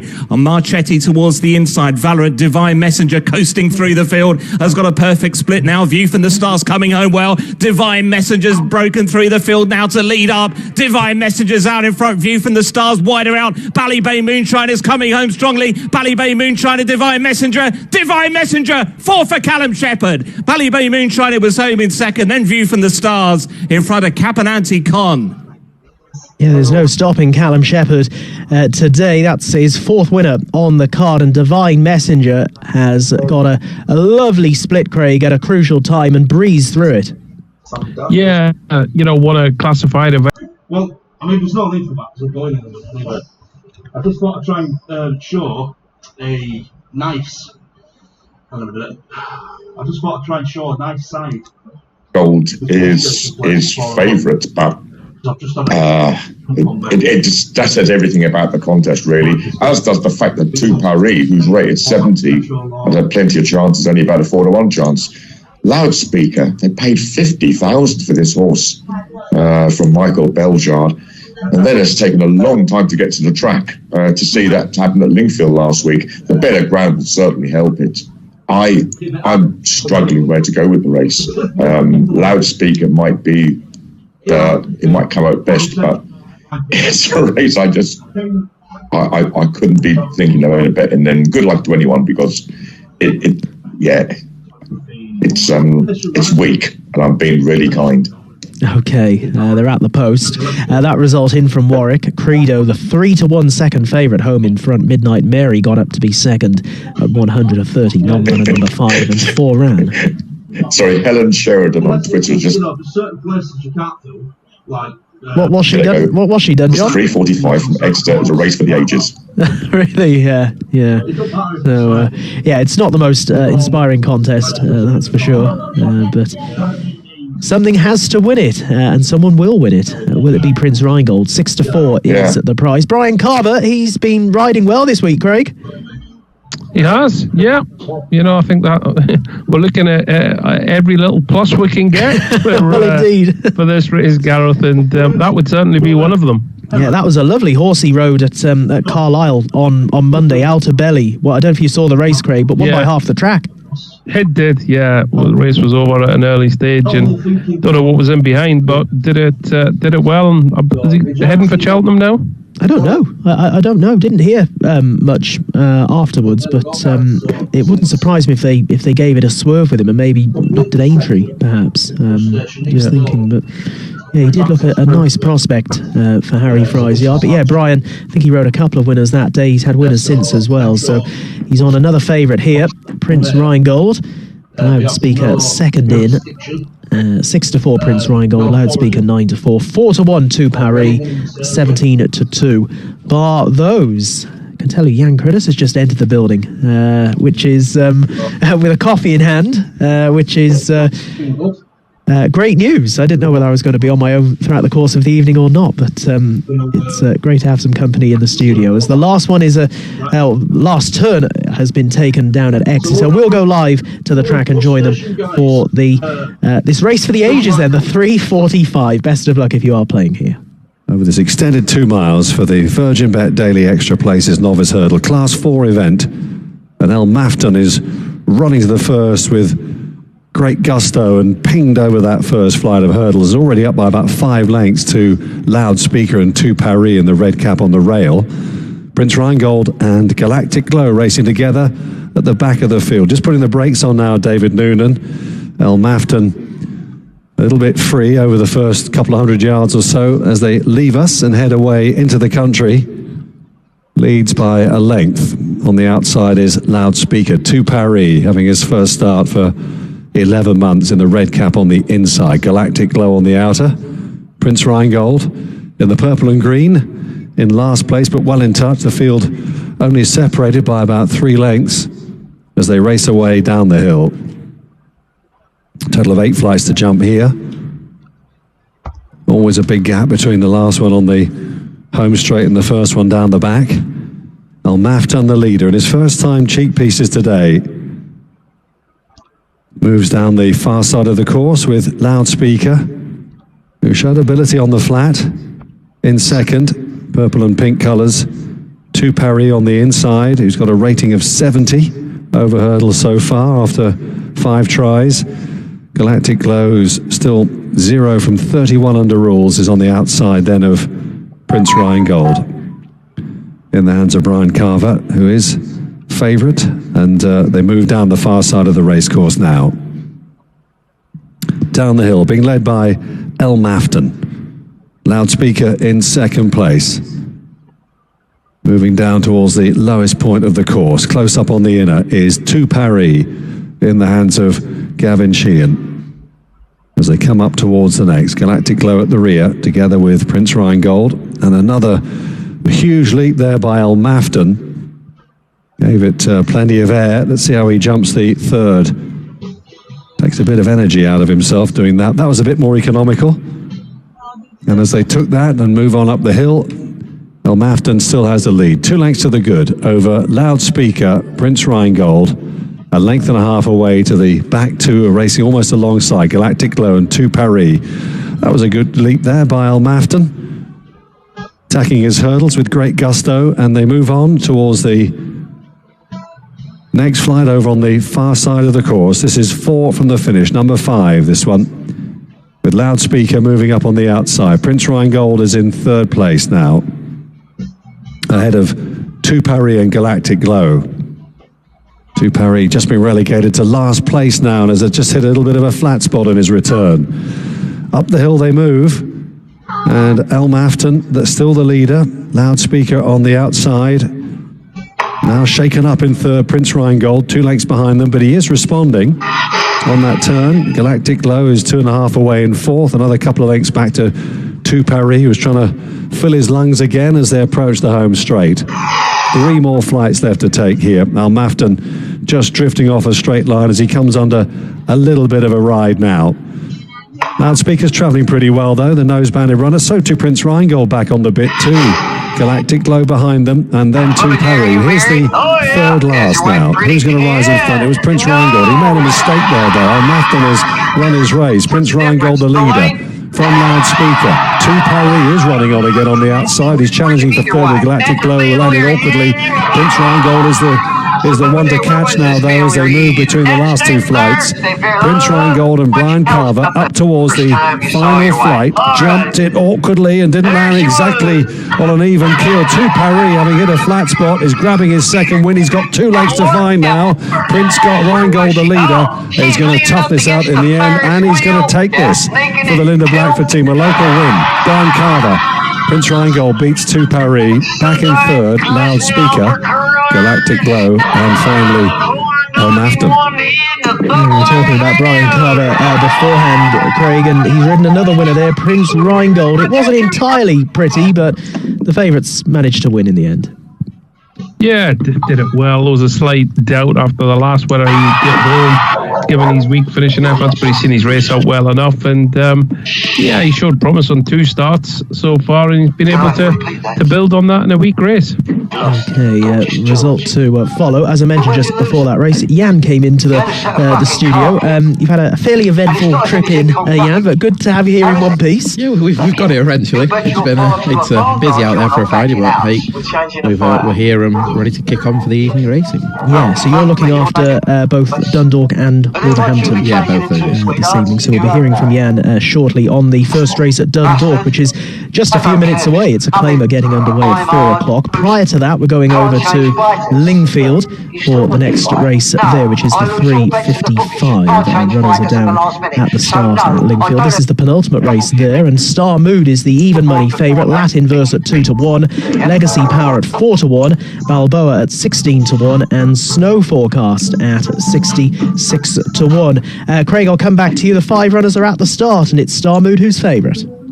Yeah, just bumped into one at Kempton the last day, ran well, was no match for the winner in the end, but it was still a good run, and maybe didn't go as forward as many predicted after a promising debut at the same track.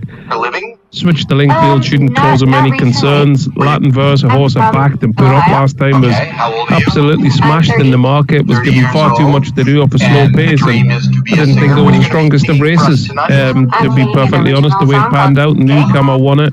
Latin Verse ran on, like I say, from a bad posse. You've got an Andrew Bolden 3-year-old. Horses tend to improve for the first outing. So a little bit of even money could be value here for Star Mood. Okay, will be the last in as well, Star Mood. We'll go live to the racecourse. I have not been working for quite a few years. I've been dealing with cancer. They're off. Racing away from the top of the home straight. The journey is a mile and a half. It's time to turn to TalkSport's maiden stakes, and it's Star Mood, who's been runner-up on both starts so far. That shows the way, and there's green and white silks. Jason Hart's on board, leading narrowly from Latin Verse and the light blue and white silks under Ross O'Brien. Our bows towards the running route, dark blue and yellow colours there for David Egan. Second to last is newcomer Legacy Power, with blue and white silks are King Power, and the back market is Snow Forecast on debut, black and red, worn by Hector Crouch. Working into the bend that takes him down the side of the track. Star Mood just needing some encouragement to get round the corner. Shows out with the lead of nearly a couple of lengths now. Also, he's been runner-up on both of his career starts so far over at Kempton, and leads the way into the back straight inside the final mile. From Latin Verse, who races in second, Latin Versus trying to emulate his dam, Parnell's Dream, who was the winner for the same connections here over track and distance back in June of 2016. Back in third then is Balboa under David Egan, a neck away then to Legacy Power. He's closely related to a horse who was placed in the Oaks. There's no forecast at the back of the field as they're racing now towards the final 3 parts of a mile. It is Star Mood and Jason Hard who continue to lead the way. Poised in second is Latin Verse to the outside. Balboa more towards the running rail, then Legacy Power and Rob Hornby, and Snow Forecast still at the back of the 5-strong lineup. So it's Star Mood, who leads and right over on the far side of the track inside the final 5 from in Latin Verse in second place. Still rail skimming, Balboa in third. Legacy Power is next in fourth. Then the outsider Snow Forecast being nudged along in fifth as they run down the side. Star Mood still dictating the gallop. Still very much handy to the outside. Latin Verse every chance from there. Another length and a half away to Balboa. Legacy Power trying to warm up towards the outside. And then came Snow Forecast. We're about to run towards the final quarter mile. Still Star Mood dictating. Latin Verse is trying to have a go. Then Legacy Power deeper out, followed then by Balboa. And at the back of the field is Snow Forecast. They make their way at the home straight towards the final furlong. Latin Verse looking to pounce to the outside of Star Mood. Legacy Power racing a bit green there in third, but trying to keep on as Latin Verse has hit the front inside the last. Latin Verse goes on from Legacy Power, who's running a promising debut, but won't get to Latin Verse. Latin Verse has beaten Legacy Power. It was Star Mood in third, then Balboa and Snow Forecast. Yeah, Latin Verse it is who sticks on well enough to the line to win there for Rafe Beckett and Rossa. Ryan is off the mark at the third attempt. We'll have more details from Lingfield shortly, but Dundalk joining the party now. The first of their races today is at the 4 o'clock, and we go all the way through at Dundalk until 7:30.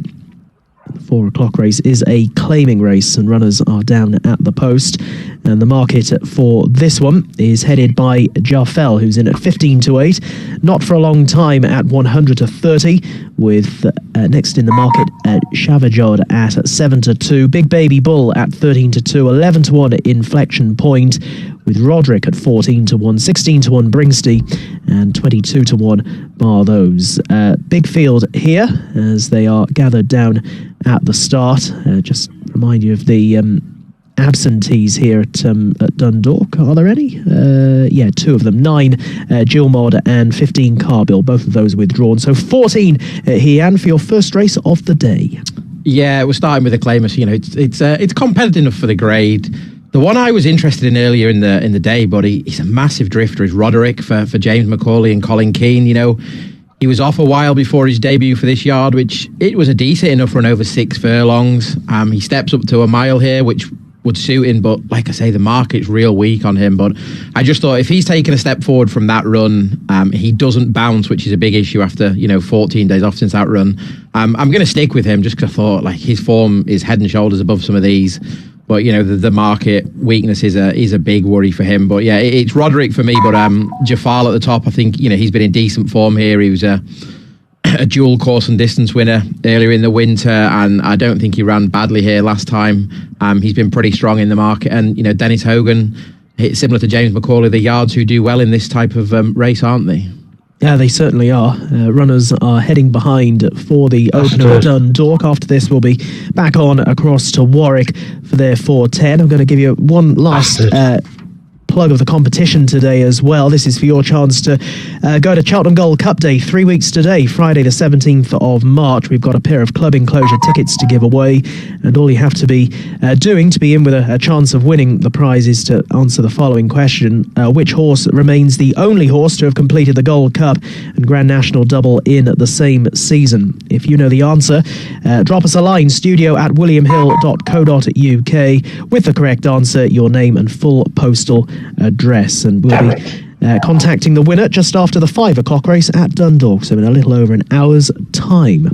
Final couple are about to head forward then here at Dundalk for the opening race there, claiming race, and still to go forward, Designer Kalin is one of the big priced runners here, and there's one other as well, Bringsty, who will complete the lineup. Last one goes in then, and we'll head across to Ireland and join the call. They're off, blowing the start. Roderick reared up on leaving, and not the best of breaks either from Pixie Evans as Chavajod, who began well, leads in the white cap Aditorio, Field of Honor, and tightened up on the inside and dropping ground Inflection Point.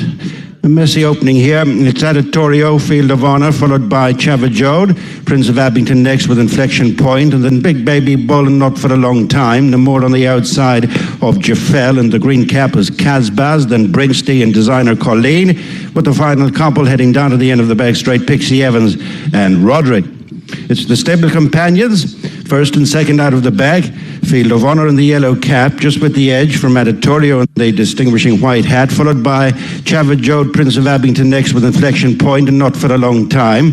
Big Baby Bull in between horses as they pass the 4, marking the halfway stage. In the Irish Injured Jockeys claiming race over a mile. And it is on the outside, Aditorio just nudging ahead of Field of Honor, tracked in by Chavajod and Prince of Abington. Inflection Point improving around the outside is Not for a Long Time. Then Big Baby Bull and Designer Colleen next with Jafel and Namor as they straighten with 2.5 furlongs to go. Things are beginning to change up front. Not for a long time coming there on the outside of Prince of Abington. They're being followed by Jafel, who digs in. Not much between these three. Followed by Bringsty and Chavajod and Namor next with Casbaz. Down the outside is Designer Colleen inside the final furlong. And it's Not for a Long Time and Jafel. These two battling it out, stride for stride, racing up to the finish. And it's Jafel doing best from Not for a Long Time, with Namor coming for third. Yeah, Jafel gets on top in the closing stages. Came a little bit close together with the runner-up, Not for a Long Time, just over a furlong out, but drew clear as the line approached. And back in the winner's enclosure, Jafel lands that opening race here. Yeah, a decent enough performance, wasn't it? A slight drop in grade for him. Daniel King's just, he's had him in a decent spot all the way around, hasn't he? And it's developed into a battle between two towards the front of the market, hasn't it? And the favourite Jafel's just come out on top. And, a mark of 79 in handicaps probably isn't easy for him, but in this sort of grade, that was a pretty decent performance. Full result to follow from over at Dundalk. We'll see if we've got that Lingfield result in for the 3:55. Latin versus the winner there at 2-1, beating Legacy Power at 100-30, and all 5 ran. As I say, Dundalk's result to follow. We're going to Warwick next, ahead of the 4:10 race. Still 3 races to come at Warwick today. 2.5 mile steeplechase event. Novices handicap coming up here. Bells of Stamford is the 100-30 favourite, with Rockstar second in at 9-2, with Muse of Fire. Eros at 5-1, Bard at 7-1, Sir Jack West at 9-1, Imperial Hope at 11-1 with Stumps or Slips, and 100-1 Whiskey Times. John, I'll bring you in here as we head on over to Warwick, and Bells of Stamford is the 100-30 market leader, and Tim Vaughan back among the winners of late. He has been, yeah. 2 goes over fences for this one. The run at Huntington on Boxing Day cut out pretty quickly at the finish, having been sent off as favourite, but they've gone for the breathing operation, tongue tie as well, so they'll be hoping that it finishes off the race much better this afternoon, and there should be a bit more to come over the last obstacles. I'm probably just about with Muse of Fire. If it was coming here from the run here on New Year's Eve, but it was really heavily back that day. That was the first run for the new yard, Gary Hanmer, who could do with a change luck, actually. He hasn't had a winner for a while. It had some form a few years ago on occasions for John Grewcock, but it was very well backed at Warwick, and it absolutely bumped into what's called Unit 64, who just looked, above your normal 0 to 100 horse on that occasion. They were a mile clear from the remainder. It was given a lot to do at Catterick last time out, so hopefully it'll be given a bit more chance to get into it over this longer trip of 2.5 miles, which hopefully shouldn't be a problem anyway. And I just about prefer that one. Of the others, Rock of Star I thought was running really well on Chepstow Chasing debut back in November, in the race won by Saint Seagal. The 2 runs since then, you talk sort of run on heavy ground, I can forgive that. But it was well beaten at Wincanton a month ago. The race probably famous for the fact it was run by William de Best Turner, first win for some time. So I've just been a bit disappointed with that last run of Rock of Star. Eros is fairly longish standing maiden over obstacles, or all told over fences north from 11 over the large obstacles. So I can pass up on that one. So I'm going to stick with Muse of Fire, but hopefully it's going to be the race a bit more than it was a Catrick last time. Okay, Muse of Fire then for John, and currently in at a price of 9-2 as runners make their way down to the start over at Warwick.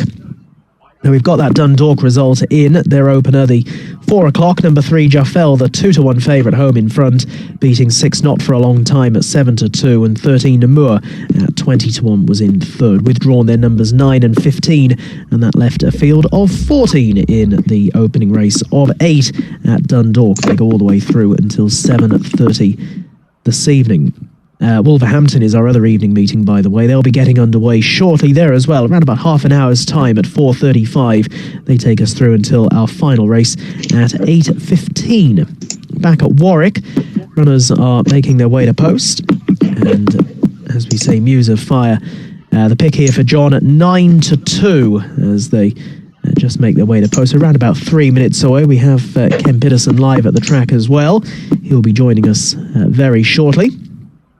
And runners just arriving down at the start, the 2.5 mile start, which is where that rail is that caused all the confusion in the opening race. And had Andrew Thornton pop in, John, whilst that previous race was going on, and he was saying, what's the point of that rail being there? If it hasn't got a sign on it, is it just there because of that's where the 2.5 mile races start? But today it's been more trouble than it's worth. It seemed that way. Did they have a similar thing? I remember in cross-country race at Cheltenham some years ago. I think Davey Russell went to a different side of a hedge than all the other jockeys, but he had checked it with the stewards beforehand that it was okay to do. Right, okay. Interesting. Ken's back with us live from Warwick. Hi, Ken. Hi, Gareth. Okay, over fences again this time. Bells of Stamford, it is the 130 favourite for a yard hitting a bit of form. Yeah, yards in form. The horse looks good in a very moderate contest, if I'm being honest, Gareth. Okay, give us a couple of positives then, Ken. So Jack West, I think he looks okay. I didn't mind him. Imperial Hope from Oliver Sherwood, I thought he looks okay. But yeah, it's a modest affair, if I'm being honest, Gareth. Okay, so tentative is the word which springs to mind here, Ken. Which one would you be on? Correct. I'd have to go. The pick was definitely Bells of Stamford. Got to say, as he walked around, he did look really well this Sunday presenting. But would I have a bet? Probably not, Gareth. But yeah, he's the one I would select. Okay, Bells of Stamford then, who is in at 100-30. I mean, look, it's, as you say, Ken, a modest affair. Are there any that we should be completely avoiding? Oh, race, I'm being honest. Honestly, they look a minefield of horses. I mean, Eros, I didn't like the look of him. His coat was terrible. Same with Rocker Stars. I thought he looked very much patchy. So yeah, it's a race to treat with a lot of caution if you're getting involved. Okay. Of more interest, Ken, no doubt, will be the two divisions of the bumper which conclude the card. Yeah, that should be interesting. There's big yards represented in them. Yeah, and it should be informative at least. Okay, and I presume you'll be staying for both of those. Oh, of course, Gareth. Yeah, indeed. Braving the Friday traffic. I mean, what an asset you are, Ken. Yeah, it's not that bad, Gareth. Give or take, it's an hour and a half, so it's not too bad. That's not too bad, is it? Excellent stuff. Okay, Ken, well, we look forward to hearing from you ahead of Division 1 of the bumper, and best of luck with Bells of Stamford here. Yeah, I'm looking forward to it. Thanks, lads. Bye-bye. Okay, that's Ken live from the track. He's with Bells of Stamford, John O'Connell with Muse of Fire, and they've jumped away. We'll head live to the track. Bells of Stamford, the first 3 to show as they run to the first of 17 fences, followed by Rock of Star as they now get to fence number 1. Imperial Hope lands in front, all over it safely, quite novicey, so Jack West out the back, and Whiskey Times is last of all. Stumps or Slips also in rear as Bells of Stamford just stepping on it a little bit here with Imperial Hope. These are the first 2 as they move on towards the third. Bells of Stamford taking over to Imperial Hope, and there's already 25 lengths first to last with Whiskey Times well in rear as they come to the next. Bells of Stamford, Imperial Hope, Bard and Eros in 4th place. Not having a cut at that back in the field was Stumps or Slips as they get to the 5th. these novices. Bard, who should know better, he's experienced chaser, made a mistake at that one and is now relegated to 6th position as it is. Bells of Stamford in front of Eros on the inside, Imperial Hope and Jonathan Burke, the orange and black on the outer, Rock of Star,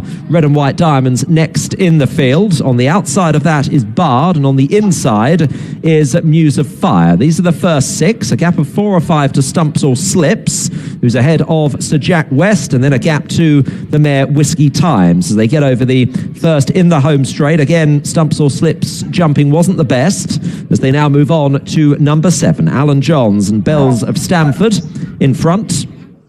And over it in the lead to Imperial Hope in 2nd place with Eros on the inside in 3rd. Pace is just steadied and they're more closely bunched now. The only one that's well detached is Whiskey Time. So Bells of Stamford is leading by a length to Imperial Hope in 2nd. Eros the same again on the inside in 3rd. Then Bard on the outside of Rock of Star.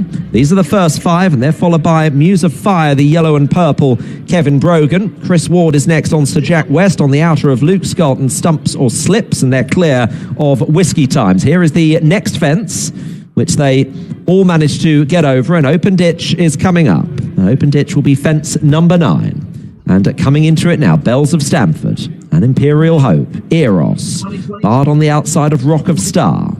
And then next in the field is Muse of Fire as they now come towards their next, number 10, and making a mistake, the leader there, Bells of Stamford, but it didn't stop him galloping, and he still leads Imperial Hope with Eros, bidding for a first win at the 19th attempt under rules, under Ben Godfrey in a close 3rd. Rock of Star and Bard next. Bard was 2nd in this race 2 years ago, and is on the outside of Rock of Star with on the inner Muse of Fire. The front 6 separated by only 3 or 4 lengths. So Jack West, who's won over hurdles at Leicester this season, is then in 7th, ahead of Stumps or Slips, and in last position James Turner and Whiskey Times. A bit of a break from the jumping. They've got 7 more to take in this Rubicon Racing Novices Handicap Chase. And it's Bells of Stamford that is leading Imperial Hope, running for Oliver Sherwood. In 3rd place, Eros. Bard on the outside under Keelan Quinn for Danny O'Neill. Rock of Stars just dropped back to 5th position and is sharing that spot with Muse of Fire. To Jack West in behind those, but these 5 fences coming up now. Perhaps they'll thin these novices out a little bit, as it is Bells of Stamford that continues to lead the way to Imperial Hope. Coming to the first fence in the back, Bells of Stamford. Eros jumped that well on the inside of Imperial Hope. Trying to creep closer is Muse of Fire and has got into 4th position. Getting over the neck, just reaching for it, the leader, which is Bells of Stamford, only by a length to Eros in 2nd. Going into 3rd place is Muse of Fire. Imperial Hope weakening as they go over the middle one in the back. So Jack West picking off 1 or 2.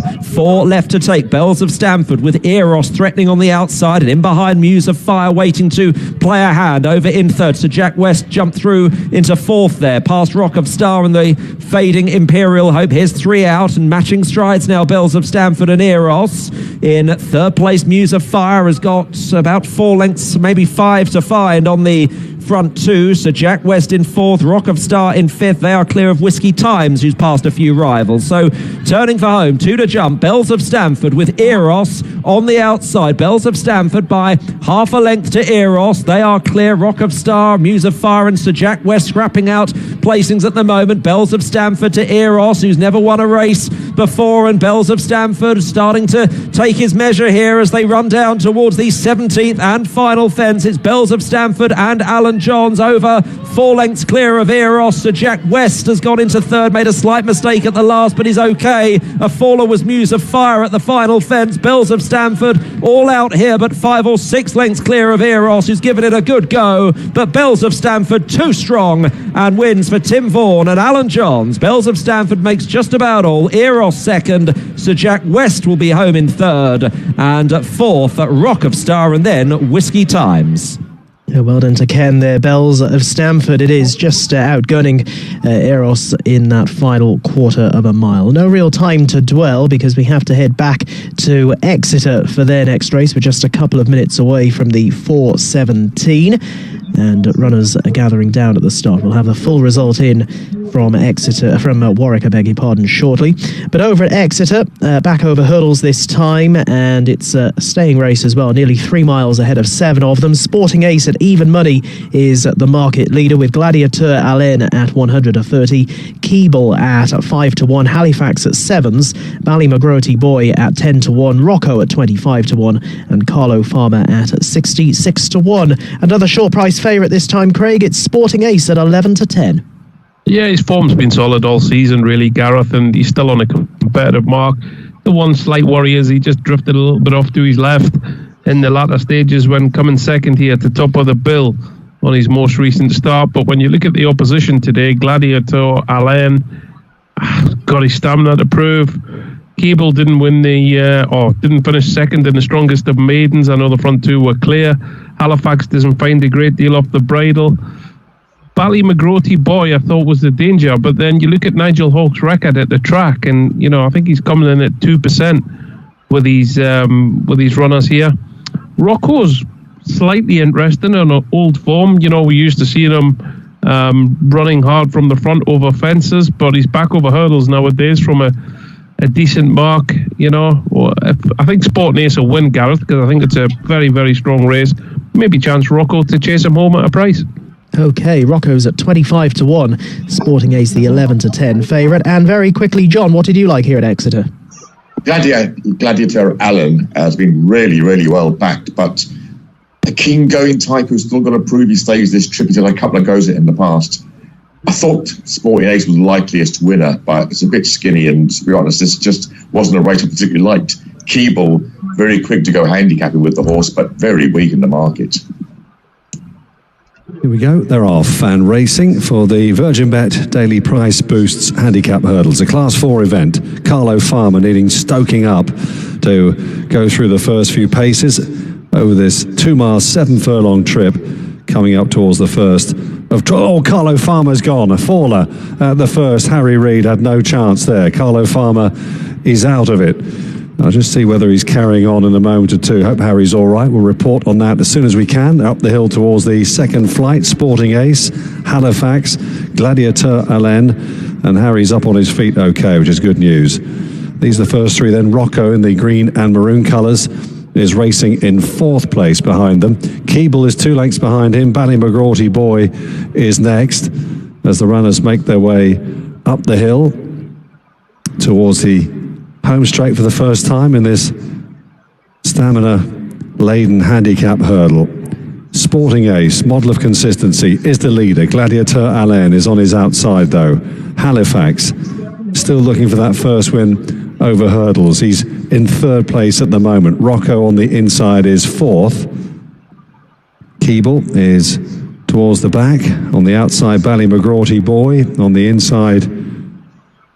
On the outside, I should say, is in last place as they come up towards the next. The 6 runners left. Good to see, by the way, the loose horse galloping on. Carlo Farmer.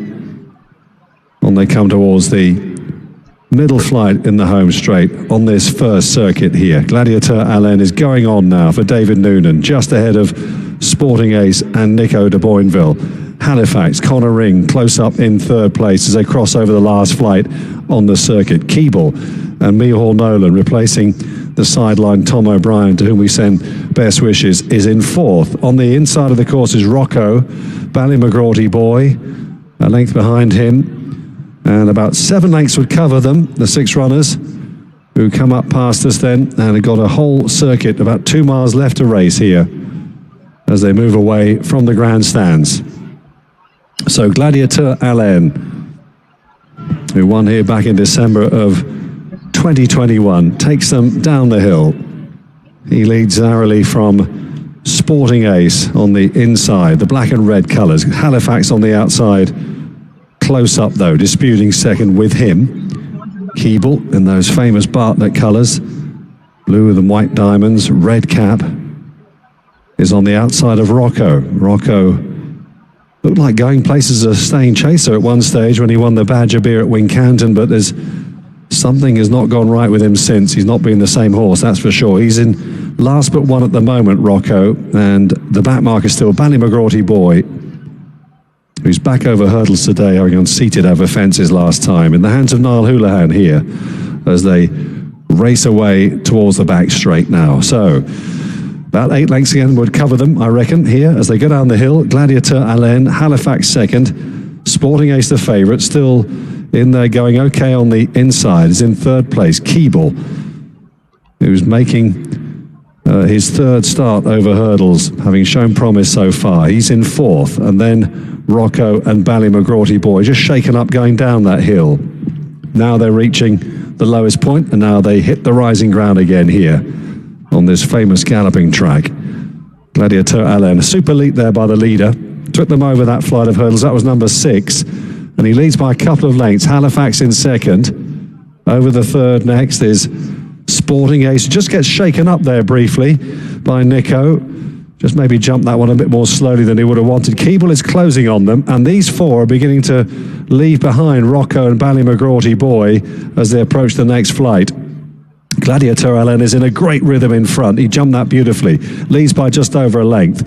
Halifax on the outside of Sporting Ace. Keeble is close up fourth. Rocco, fair play, he's trying to get back at them. He's in 5th place as they move to the last flight over on the back straight. He's got 4 lengths to find with him and a further 3 to Ballymcgrawty Boy.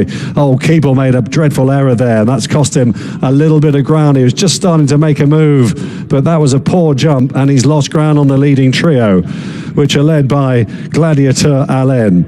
In second place still, Halifax on the outside has been going pretty well throughout here. In third, now shaken up, is Sporting Ace. They're turning round towards the entrance to the home straight now, and these 3 are clear by about 8 lengths ahead of Keeble, Rocco and Ballymcgrawty Boy.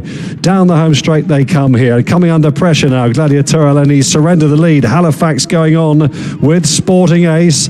They've got 3 more flights left to take here. Halifax and Connor Ring. Sporting Ace on the outside and Nico de Boinville. This is 3 out now. Halifax just with a narrow advantage from Sporting Ace. Gladiateur Alain is 8 lengths behind in third. 2 out now, and still not much between them. Halifax probably with a narrow lead here from Sporting Ace, who's under a drive now as they come down towards the final flight. Halifax and Sporting Ace, one good jump from either of them could seal it. They're in the air together. Sporting Ace alongside Halifax. Halifax trying to lose that maiden tag. Sporting Ace on the inside. Halifax is pulling up plenty on the run-in. Halifax just from Sporting Ace, and Halifax wins 13th time lucky over hurdles for the Grace Harris team. Connor Ring in second then was Sporting Ace. Another good run. Ballymcgrawty Boy then back in 4th place. Rocco ahead of Gladiateur Alain and the weakening Keeble. Yeah, Halifax and Sporting Ace, 2 horses with plenty of placed efforts next to their names, and you can see why. But Halifax was ahead of Sporting Ace, and that's the way it remained all the way to the line there, Craig, over at Exeter. Yeah, ran the straighter of the 2, didn't he, in the finish? And, you know, he's been a weak finisher in the past. That's why he hasn't won over hurdles, but he's seen his race out really well today, Gareth. And as he did last time, Sporting Ace just lugging away a little bit to the left, which I think has cost him a little bit in the finish, but he had every chance and don't want to make any excuses for him. We've got one more to come from Lingfield today. Runners are down at the post for their finale. We'll get you to the result from Exeter shortly. But Lingfield's up-and-coming 425 is the final race on their card today. And Be Fair is the 2-1 favourite. Claddaduff at 130. Stranger Things at 4-1. Kingston Joy at 6s. 15-2 Fighting Poet, 16-1 Uther Pendragon, BB at 20-1, and Last Straw at 125-1. They're about to load up, Craig. Yeah, Be Fair. I was with him the last day when he won here at Lingfield a week ago. But he's it doesn't make it easy for his jockey. And Molly Phillips has done so well with him, but he's so inconsistent, and he's not one likely that can follow up that win from a week ago. So I'd be with Claddaduff here for the Jamie Osborne team. That was a good effort at Wolverhampton just over a week ago, finishing 3rd. Up with the pace, I think, again, he's quite a straightforward horse that just maybe lacks a change of gear. So they've got to just keep lengthening close to the pace and a bit more of a galloper than a quickness. So hopefully they can go for home under David Egan some way out and prove hard to catch, Gareth. But Be Fair, he's a tricky customer and one that isn't one for short prices to be getting too involved with. He's okay when he's 4, 5, 6 to 1 for an each way bet, but when he's 7 to 4 in a race like this, he's one you can generally take on. Yeah, Be Fair then 7 to 4 favourite as the final couple are heading forward. See if we've got you that result in from Exeter, shall we, on the 4:17 race. Halifax, the winner at 8 to 1, beating Sporting Ace, the 11 to 10 favourite, and all 7 round there. But in the meantime, it's Lingfield's finale. Let's go live. They're off. Away in racing they go for Bet UK's Acker Club at £5 at free bet handicap stakes over the 1.5 miles. Stranger Things quite prominent early on, but so too BB, the yellow jacket. And Last Straw, he was quite keen to post. He's taking a fair old grip in the race itself. And it's Last Straw who's moved into the lead. Stacked up to the inside, though, Be Fair together with Stranger Things, now improving to be second. In fact, look at a proud press for the lead, perhaps Claddered Off as they work bias. And Claddered Off edging it now from Last Straw as they head towards the bend. A few lengths away, back in third place, a dark green and white of Kingston Joy under Jamie Spencer. Be Fair's towards that one's inner. With the cheek pieces, the 2 shades of blue, that's Uther Pendragon under Catherine Home. Catherine's having her first ever ride today, and currently in a share for that 5th place at the moment. Uther Pendragon from on towards the inside of things then is BB. He broke quite well, but has now been anchored back through the field. Stranger Things with Callum Shepherd looking for the 5-timer also toward the back. The overall trailer is Fighting Poets as they run down the far side and inside the final 6.5. It's Claddered Off in the tongue strap for the first time, who leads under David Egan, shows by a good 2 lengths over handicap first time with the filly Kingston Joy in dark green and white silks in second. On the outside of Last Straw, deeper still then the cheek piece to Uther Pendragon, then Stranger Things to White Sleeves. Towards the inside is Be Fair, looking to repeat last Friday's win here under Molly Phillips. Then came Fighting Poets, and the back marker is BB under George Word.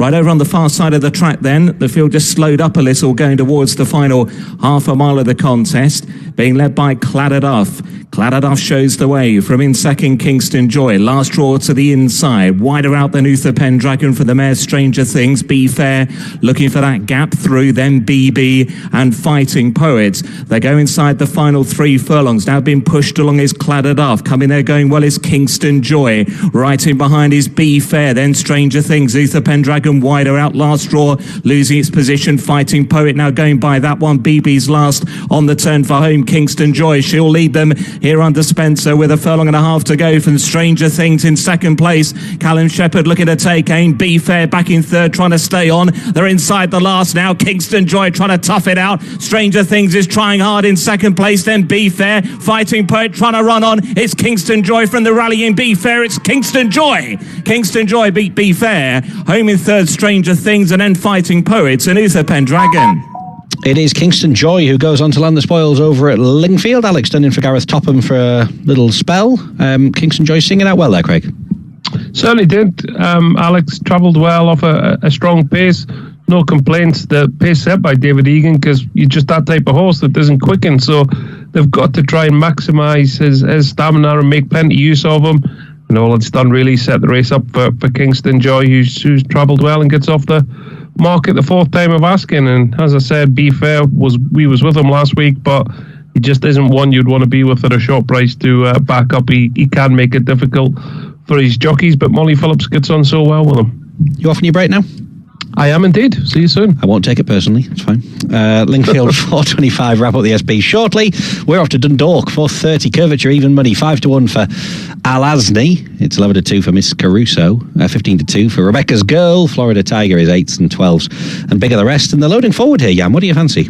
Yeah, it's an interesting race, isn't it? I think Curvature should take a fair bit of beating if she takes a step forward from that debut. I thought she travelled really nicely into the race, just ran a little bit green when asked to go and try and win her race. And if she's taken a step forward from that, I think she'll take a lot of beating. Now she's been off 84 days.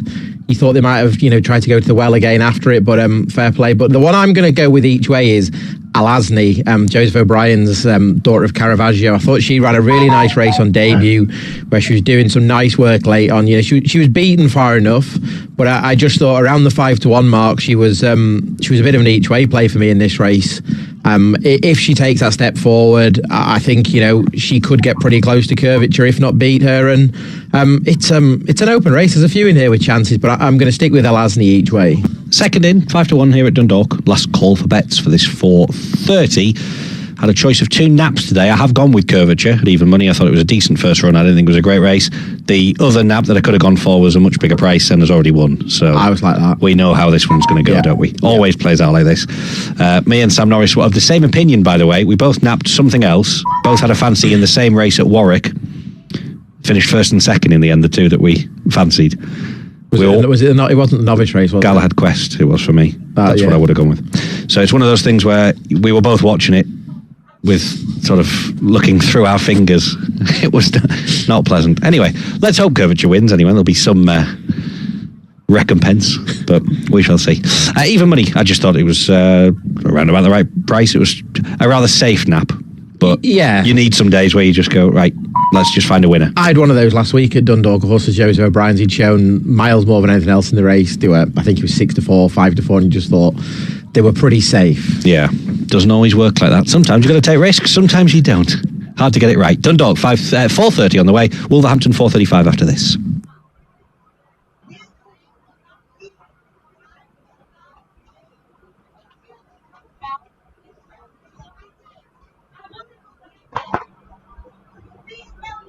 So they're off. They break away over a mile in the EBF 3-year-old fillies maiden. Well into stride, Alasny the Grey. Leads a length with Curvature improving on the inside of Tasmanian Girl, then 29 pounds, and Miss Caruso next, with on the inside to Liam. In between horses is Rebecca's Girl, and they're followed by Irresistible You and Paolo's Princess. Next is Flotus Radiance, who's in company with Rosie Boucher and Flooded Tiger. Perfect Bliss pushed along at the back of the field with under 6 furlongs to go. Alasny joined by Tasmanian Girl, a little more than a length in front of Miss Caruso, disputing third with 29 pounds. And with the right position, Curvature. They're followed inside the 5 by Irresistible You and Talia next, with in between horses Rebecca's Girl, a break of a length and a half to Paolo's Princess, and then Flotus Radiance and Rosie Boucher, Florida Tiger and Perfect Bliss.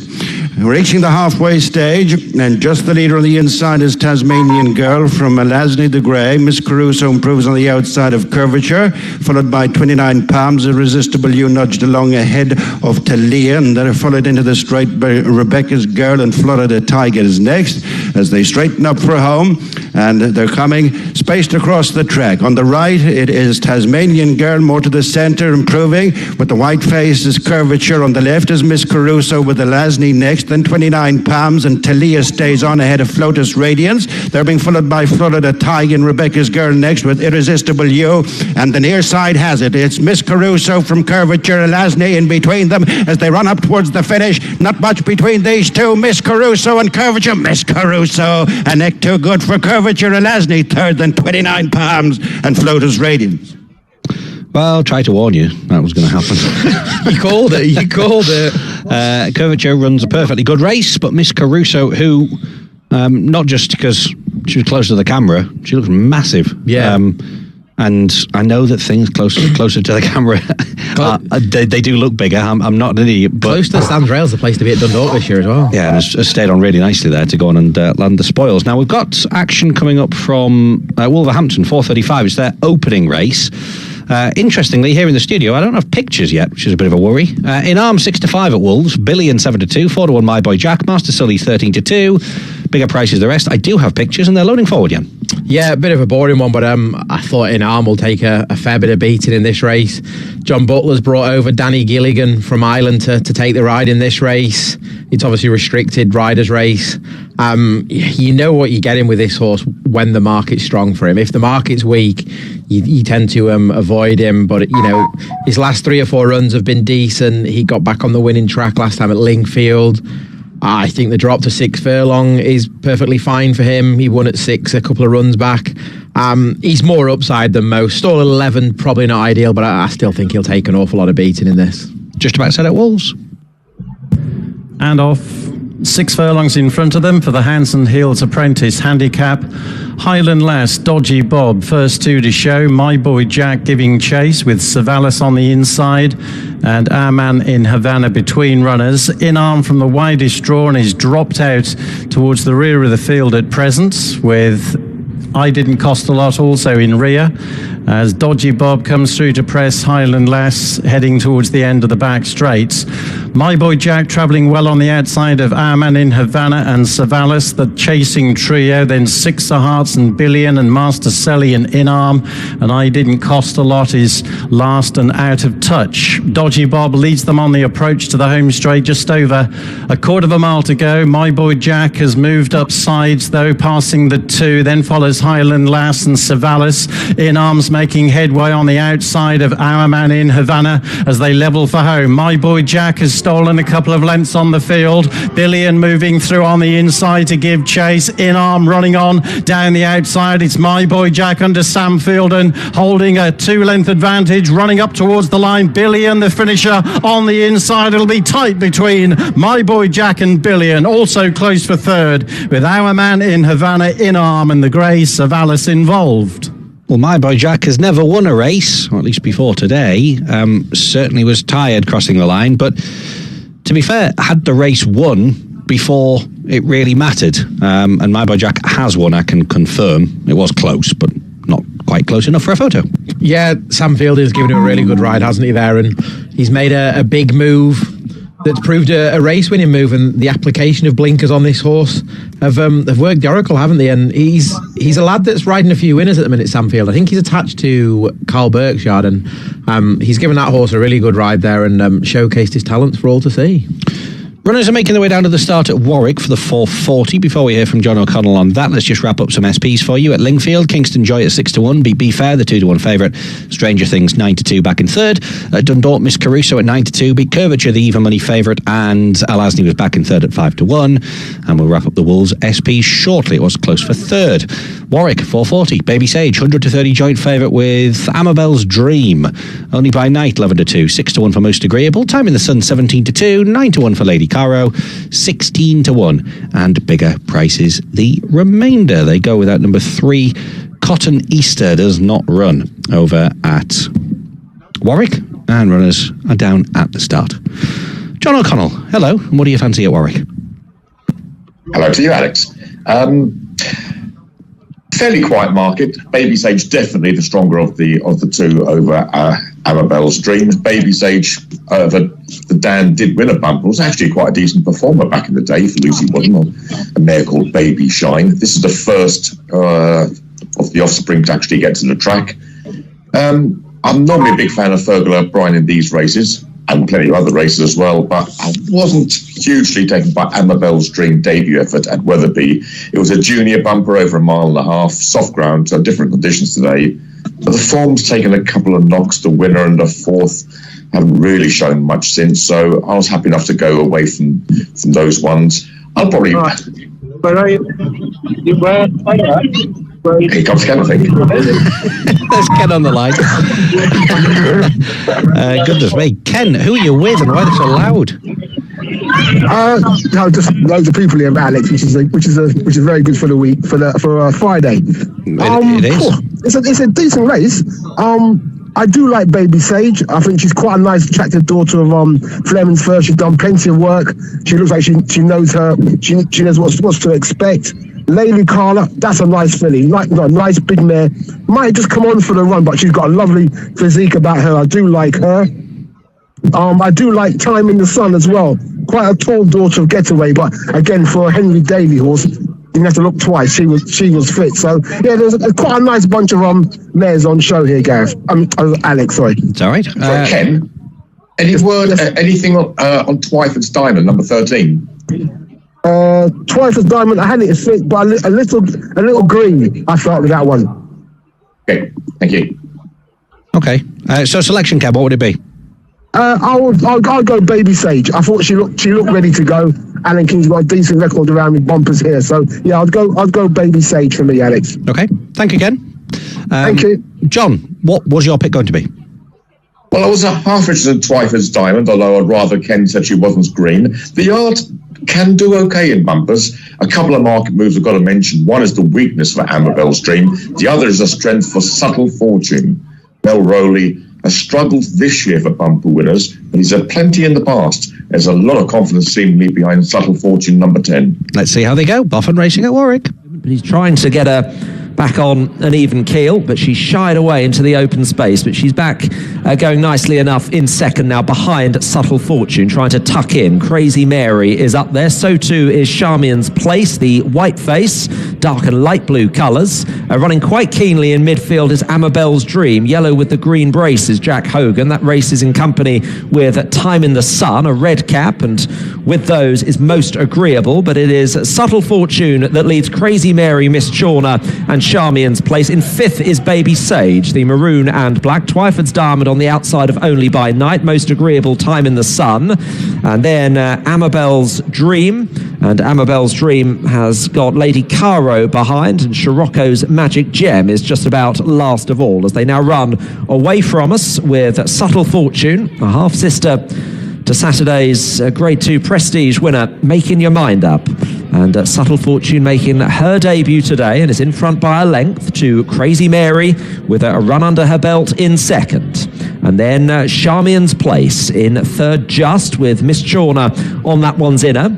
And they're followed by Baby Sage out of a very talented mare, Baby Shine. She won 7 times, including 2 bumpers. Baby Sage is running in fifth position. Twyford's Diamond and Jonathan Burke on the outside next, ahead of Only by Night and John Joe O'Neill Jr. Harry Skelton on that one's inner on Most Agreeable, looking for a double on the day. And they're followed by Amabel's Dream, Lady Caro the Checks, Time in the Sun, and Scirocco's Magic Gem. And John Reddington just about the back marker, but maybe just relegating Time in the Sun to that position now.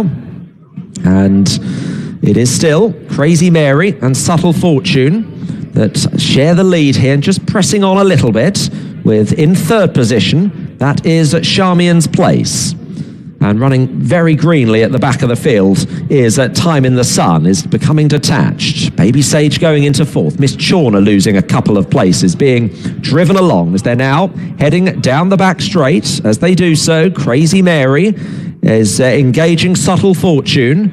These two are followed closely by Charmian's Place. Baby Sage is running close up in fourth position, just in front of Only by Night. Then Most Agreeable, Twyford's Diamond. Amabel's Dream is next. Miss Chawner is still losing ground. Then Lady Caro, a gap to Scirocco's Magic Gem, and Time in the Sun is last of all. Crazy Mary, Subtle Fortune off the bridle. Charmian's Place on the outside. Baby Sage tracking with Most Agreeable. Only by Night, the green and yellow on the outside, is on the premises, and Lady Caro trying to creep into it under Tom Bellamy on the inner. Twyford's Diamond off the bridle. So too is Amabel's Dream. She's struggling a bit in around about 9th position, as taking over now Jack Quinlan and Charmian's Place has taken the lead from Crazy Mary. Subtle Fortune weakening. Here's Baby Sage and Only by Night, Most Agreeable and Lady Caro all waiting to play hands. Skelton gets to work on Most Agreeable, so it's Charmian's Place that has the advantage running inside the last 2 furlongs. Baby Sage getting organised under Tom Cannon, now mounting a challenge, gets to Charmian's Place's girth and now strides on.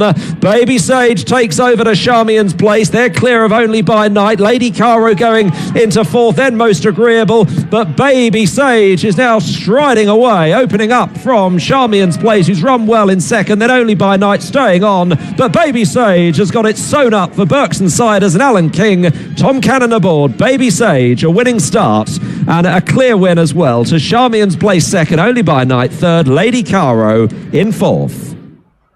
Baby Sage is the winner over at Warwick. Win for Ken Pedersen as well, John.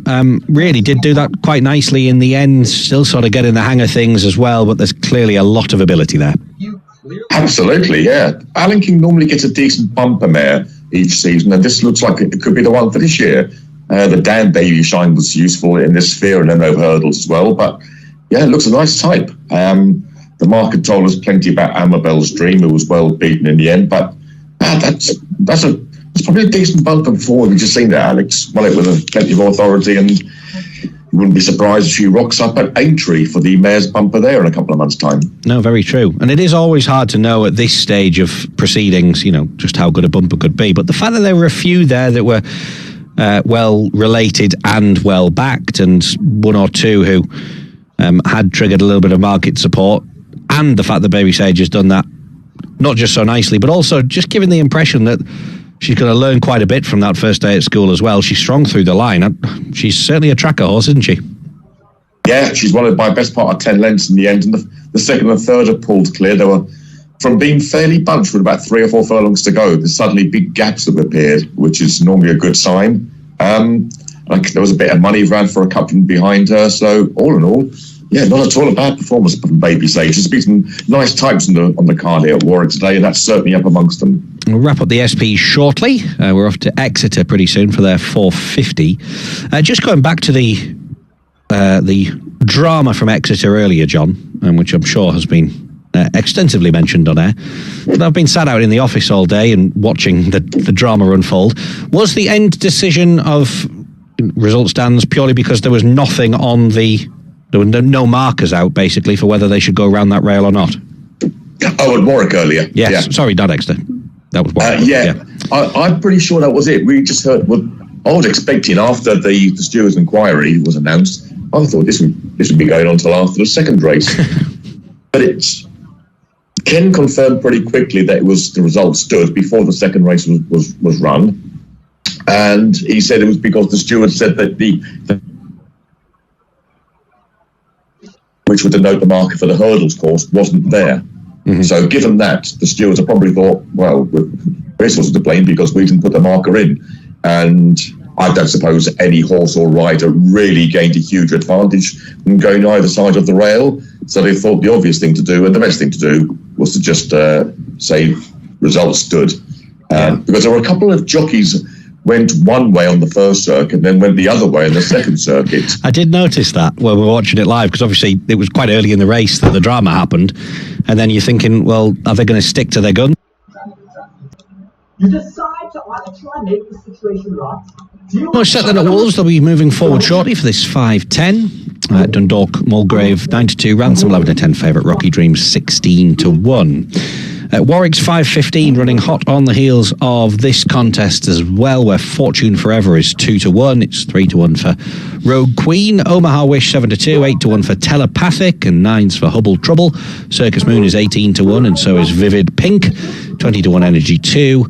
It is 25 then for Cosa Siempre. 50s for Polly One Sock. After Midnight is 100s, and so is Quite the Getaway. That's Warwick's 5:15 coming up shortly. But we are heading to Wolverhampton first for the 5:10, and as we tick around to post-time, loading process is about to get underway. Smooth Rider is the favourite currently at 3-1. Latest edition's 100-30, and there is cash coming, Jan, now for Rubina Rose, who you mentioned as perhaps the main danger to latest edition, but now quite a bit of cash coming as well. Yeah, like I say, I think the step up in trip will suit her. She's a decent pedigree. Marco Botti's gone to trouble with booking Andrea Razzini, hasn't he? And any of these horses, early in handicap life, it's interesting when the market's strong on them, isn't it? Because we haven't seen that much of these horses yet, but we've seen that they've certainly got ability, and the hood added to her could help her see out this trip. And a mark of 63 again, it's not a giveaway again, but it's very workable, isn't it? Certainly is. Moving them in then, and doing so fairly swiftly now over at Wolves. We'll head there. Warwick off the back of this. 2 to come, Athena Ballerina, Rubina Rose. But it doesn't stop there because the last one. Is this. Gates are shut. Order for this homeless man right here who asked for and they're off. Over an extended 9 furlongs for the TalkSport. Download the app.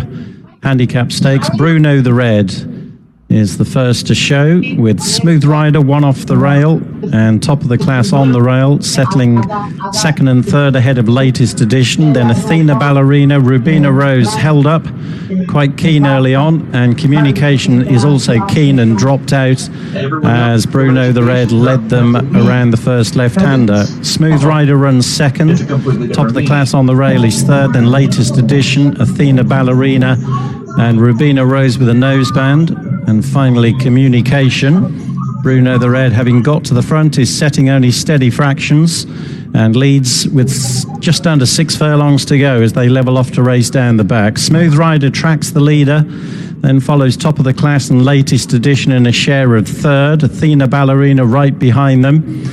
They're being hunted up by Latest Edition and Rubina Rose, and Communication continues in rear, 2 lengths off the back of the rest. We're about to enter the final half mile with Bruno the Red the leader, Smooth Rider sitting on the leader's quarters in second, Top of the Class, Latest Edition in a share of third, between them and half a length back, Athena Ballerina, then Rubina Rose, and finally Communication. The pace is now beginning to wind up, having passed the 3. Bruno the Red from Smooth Rider, Latest Edition driven up on the outside of Top of the Class, Athena Ballerina with a chance between runners, Rubina Road caught a little flat-footed, and then Communication. They're homeward bound with a furlong and a half to go. Bruno the Red eyeballed by Smooth Rider. Rubina Rose is running on strongly on the inside, picking up Best of All, hits the front, passing the furlong pole. Rubina Rose to Smooth Rider. Then comes Top of the Class, who's had to switch round runners, but under Andrea Atzeni, Rubina Rose wins readily. 2 or 3 lengths too good for Smooth Rider. Top of the Class in third, then Athena Ballerina and Bruno the Red. Well, in the end, a nice performance from Rubina Rose, who got that gap up the rail where it mattered, and that's really all she needed was a gap in the end. Yeah, you could see Andrea Razzini was always pretty happy where he was, and like you say, that touched on there, that the gap just opened at the right time, didn't it? And he had the filly to underneath him to go and pick up the race, and she's run out a pretty ready winner, hasn't she? And the step up in trips helped her, the first time hoods helped her, and a mark of 63 we thought was pretty fair, and you know she's proved that way, hasn't she? And life will get trickier now because she'll get a bit of a hammering from the handicapper for that. We've got to head to Warwick. Ken, we've got a loose horse. It's the favourite, Fortune Forever. Yes, it ran away a bit. Nothing too alarming. They've caught it, but yeah, it ran a bit free. Yeah, she hasn't gone especially far either by the looks of things, so I don't know, but I'd imagine that she'll still run, but certainly not ideal, Ken, if you wanted to back the favourite here. Not really. I mean, she isn't much to look at, really, Alex. She's quite tall and lean. She's fit, but yeah, I thought there was at least 1 or 2 I thought looked better physically than she does. She's 2-1 the favourite, 3-1 Rogue Queen, Omaha Wish 7-2, 9-1 for Telepathic, Couple Trouble 10s, 14s, and Bigger the Rest. What did you like, Ken? Right, I liked Omaha Wish.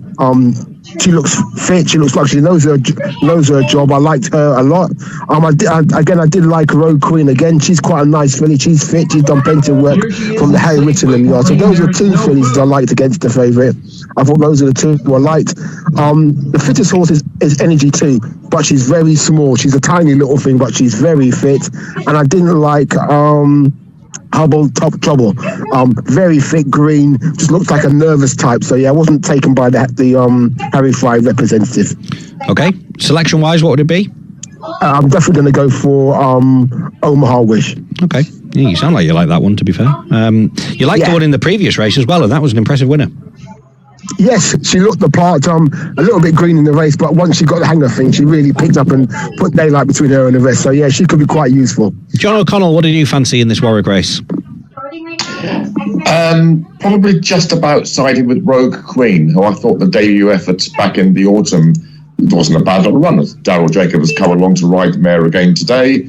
Had plenty behind her on that occasion, wasn't beaten too far. So yeah, I'll just about give that one the nod and the finale. The one that Ken, you mentioned there, Energy 2, one you said looks pretty fit. That's been well back with the outsiders, but fairly quiet at the top of the market, but I'm just about Rogue Queen. Okay, Rogue Queen 3-1 for John, Omaha Wish 7-2 for Ken. Flag is raised. Thank you, Ken. Safe journey. Thank you. Thanks, guys. Speak to you soon. Bye-bye. Cheers, Ken. Bye. We are almost set at Warwick. Like to move into line. Fortune Forever has been caught, is running, is the 2-1 favourite. And they're off in Division 2 of the Join Hot to Trot Racing EBF Mares Bumper.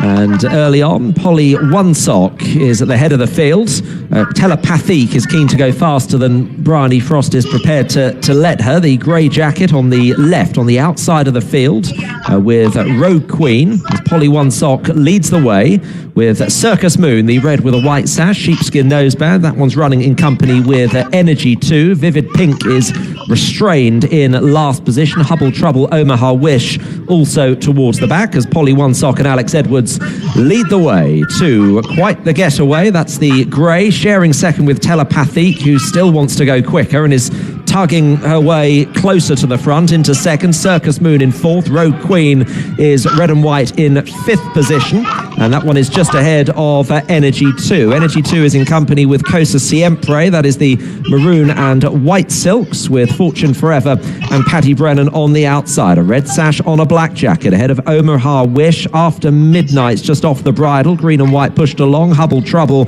and Vivid Pink in last place. They've gone through the 3-mile hurdle start, and it is Polly One Sock that leads the way to Telepathique in second position. Quite the getaway is then in between Circus Moon and Rogue Queen under Daryl Jacob. Cosa Siempre is next in between Fortune Forever and Energy 2.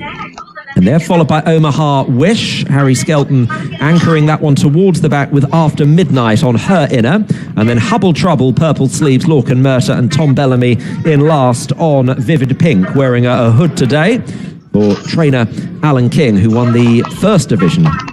With quite an impressive winner as well, Baby Sage, as they now run downhill. And it is Polly One Sock that is leading Telepathique, who's just been over-racing a shade. Quite the getaway on the outside with Rogue Queen in fourth position. Then Fortune Forever, Cosa Siempre, Circus Moon, Archie Watson's runner on the inside. Then Energy 2 just bumped along, losing a bit of ground. Omaha Wish motoring on her outer. Energy 2's weakening quickly. Hubble Trouble is next in the field, trying to make a little bit of headway from the back. And they're followed by Vivid Pink and finally After Midnight. As they're now entering the back straight, they've gone through where the first flight of hurdles would be, and the lead is still held by Polly One Sock, Telepathique, Rogue Queen the outside. Quite the getaway, the grey. Circus Moon is off the bridle, pushed along now. Fortune Forever keeping wide with Cosa Siempre, Omaha Wish, Hubble Trouble and Vivid Pink next in the field as they continue along the far side. Polly One Sock still just has a narrow lead to Telepathique with Rogue Queen in third. Quite the getaway four. Then Fortune Forever in fifth. Cosa Siempre working into it. Circus Moon. They're followed by Omaha Wish. A gap then to Hubble Trouble, After Midnight, and then Vivid Pink with a fair bit of work to do from where she is as they are about to turn into the home straight. Telepathique is still tugging and is on the outside of the long-time leader Polly One Sock. Rogue Queen coming with a chance now, is just starting to pick up some ground. Omaha Wish is travelling better than many. The pink and blue in between Fortune Forever driven, and then Circus Moon as they're into the home straight, running towards the last 2 furlongs. Telepathique, how much will she have left? Here's Omaha Wish, Rogue Queen, and then quite the getaway. Polly One Sock fading now. Fortune Forever not getting there. Telepathique running towards the last furlong. Omaha Wish is challenging. Telepathique is resisting that challenge at the moment. Telepathique, Omaha Wish, quite the getaway. Rogue Queen is next in the field, half a furlong to go, and Telepathique is finding more for Bryony Frost and is going to win the closing bumper. Telepathique pulled hard, didn't matter, she won. Quite the getaway in second. In third place, Omaha Wish, and then Rogue Queen. Telepathique it is who has won the final race for Lucy Wadham and Bryony Frost, and went quite keenly throughout the early part of the race. Even turning for home, John looked as though she was still really pulling Bryony Frost's arms out of the sockets, but she's found plenty and she's staved off all comers. Yeah, I can't remember the last time I saw a horse, Gareth, pull as hard as that all the way around and still won. Either says this one's got a fair bit of ability, or maybe doesn't say an awful lot for those in behind. The runner-up has run a big race at a huge price, quite to get away, does some good work in the closing stages. I think it was about 100 to 1 chance, but yeah, the winner just kept pulling and pulling throughout the race, but kept pulling up more in the closing stage. a bit of money for him by the looks of things laid on there. This is his first run for Dennis Hogan. Colin Keane in the saddle, obviously a huge plus. He showed bits and bobs of form for Richard Hannon when he was in England. He had a decent run on the polytrack at Lingfield. I just think it's a wide open race, and if he was ready to go after a bit of a layoff, I thought his form stacks up pretty well in relation to some of these. Obviously, his form's in England, the other horses, mainly Irish form, but I just thought he was really interesting for Dennis Hogan, who does well with this type of horse. And obviously, Colin Keane is a massive plus, isn't it? But it's an interesting race. Laureline, you respect her chances. I think dropping back down to 7 furlongs should suit her. Stall 13's no negative round Dundalk these days. Wide draws are pretty handy because they'll fan out towards the stand side, won't they? But yeah, I'm going to take her on with Mr. Stanley and hope he can get his head in front for the first time. Okay, Mr. Stanley then is the pick for Jan as runners are at the post. Craig, what did you like here? Relevant range would be the pick here for me, Gareth. A horse who's yet to win, but I wouldn't say it's fully exposed. Only had 8 starts. Hasn't done a lot wrong. Certainly nothing wrong with his attitude when finishing second at Roscommon, or his first start on the track last time and 9 days ago. That was his first run since August as well, so he's entitled to improve a little bit from that. And I think he's, in terms of the front three in the market, I wouldn't have much between them. Jan's gone Mr. Stanley there. I can see the case for him. I'll go relevant range. I don't know why Laureline is, that bit shorter at 7 to 4 than the other two. Yeah, she didn't quite see the mile out last time.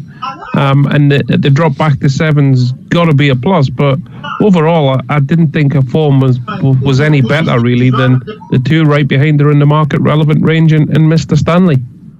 Okay, runners then are at the post over at Dundalk. They'll be going behind shortly. Thanks to everybody who got in touch with regards to today's competition. And the winner was chosen just after our previous race at Dundalk. That competition has now closed. I'm sure there'll be another competition maybe next week ahead of the Cheltenham Festival, which of course was where our prize was from today's competition. A chance to win a couple of tickets to Gold Cup Day, which is exactly 3 weeks today. But that competition has now closed, and a big thank you to everybody who got in touch. They are now beginning to load over at Dundalk for this 5:30. As we say, already the 4th race on their card. We're nearly at the halfway point over at Dundalk. And Laureline favourite at 5 to 4 really has collapsed in price in the last few minutes. It was 9 to 4 when this market opened a few minutes ago, but 5 to 4 now, Jan, the price. So seemingly the punters think it's only one way. Yeah, she's far too short for me to be. I think she's a fair chance, but not a 5 to 4 shots chance. And the two myself and Craig have gone for have been pretty weak, which I think is obviously playing to her strengths in the market, isn't it? And that's why she's shorting up. But 5 to 4 would be far too short for me to want to be getting involved. Yeah, relevant range for Craig is a 4 to 1 chance, and I think as a result of the favourite being so well backed, is easing a bit. And it's Mr. Stanley for Jan as the final one heads forward. Mr. Stanley and relevant range both at 9 to 2. But a hot favourite here in Laureline as we go live to Dundalk. How long is this time?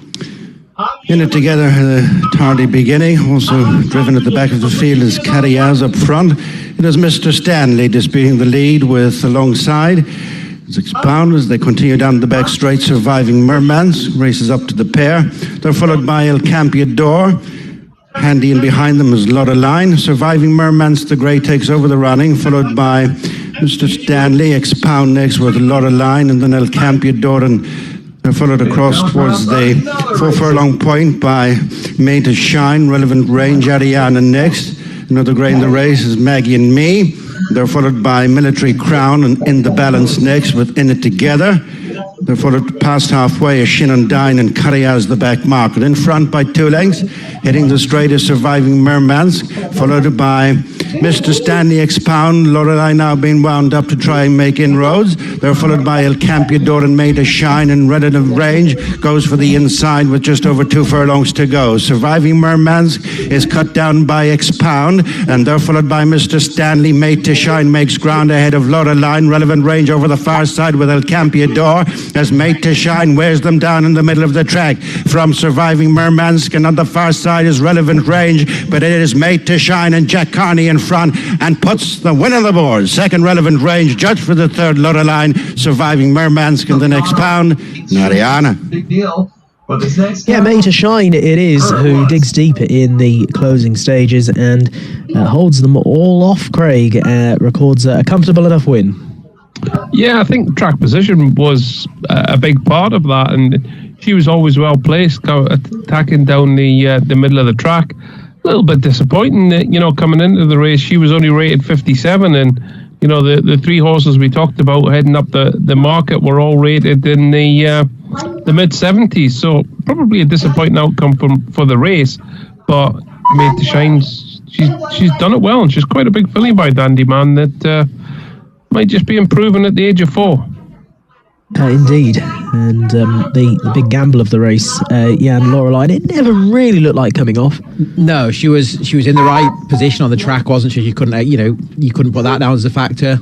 She just looks a bit flat-footed, doesn't she? And obviously she ran over a mile last time and didn't look quite to get home. They dropped her back today, and she looked like she wanted further again. She's possibly just become frustrated, isn't she? But the one I'd mark up there is Relevant Range that Craig put up. I just think track positions cost him there.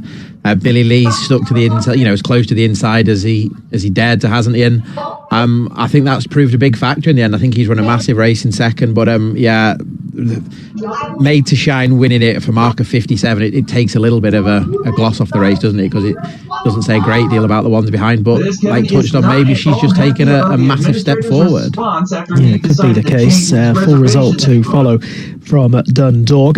Dundalk and Wolverhampton going all the way through at the course of the evening. And in between races, myself, Jan and Craig will have a little look ahead to some of tomorrow's feature contests as well, particularly the graded races. There's a few of those at Kempton. We've got a group race down at Lingfield. And of course, we've also got the very competitive Ida Chase up at Newcastle. So in between each of our races this evening, we'll just have a little look at some of those feature contests coming up tomorrow. Promises to be a good day of racing, but not one, Craig, that you'll be seeing a great deal of, I'm guessing.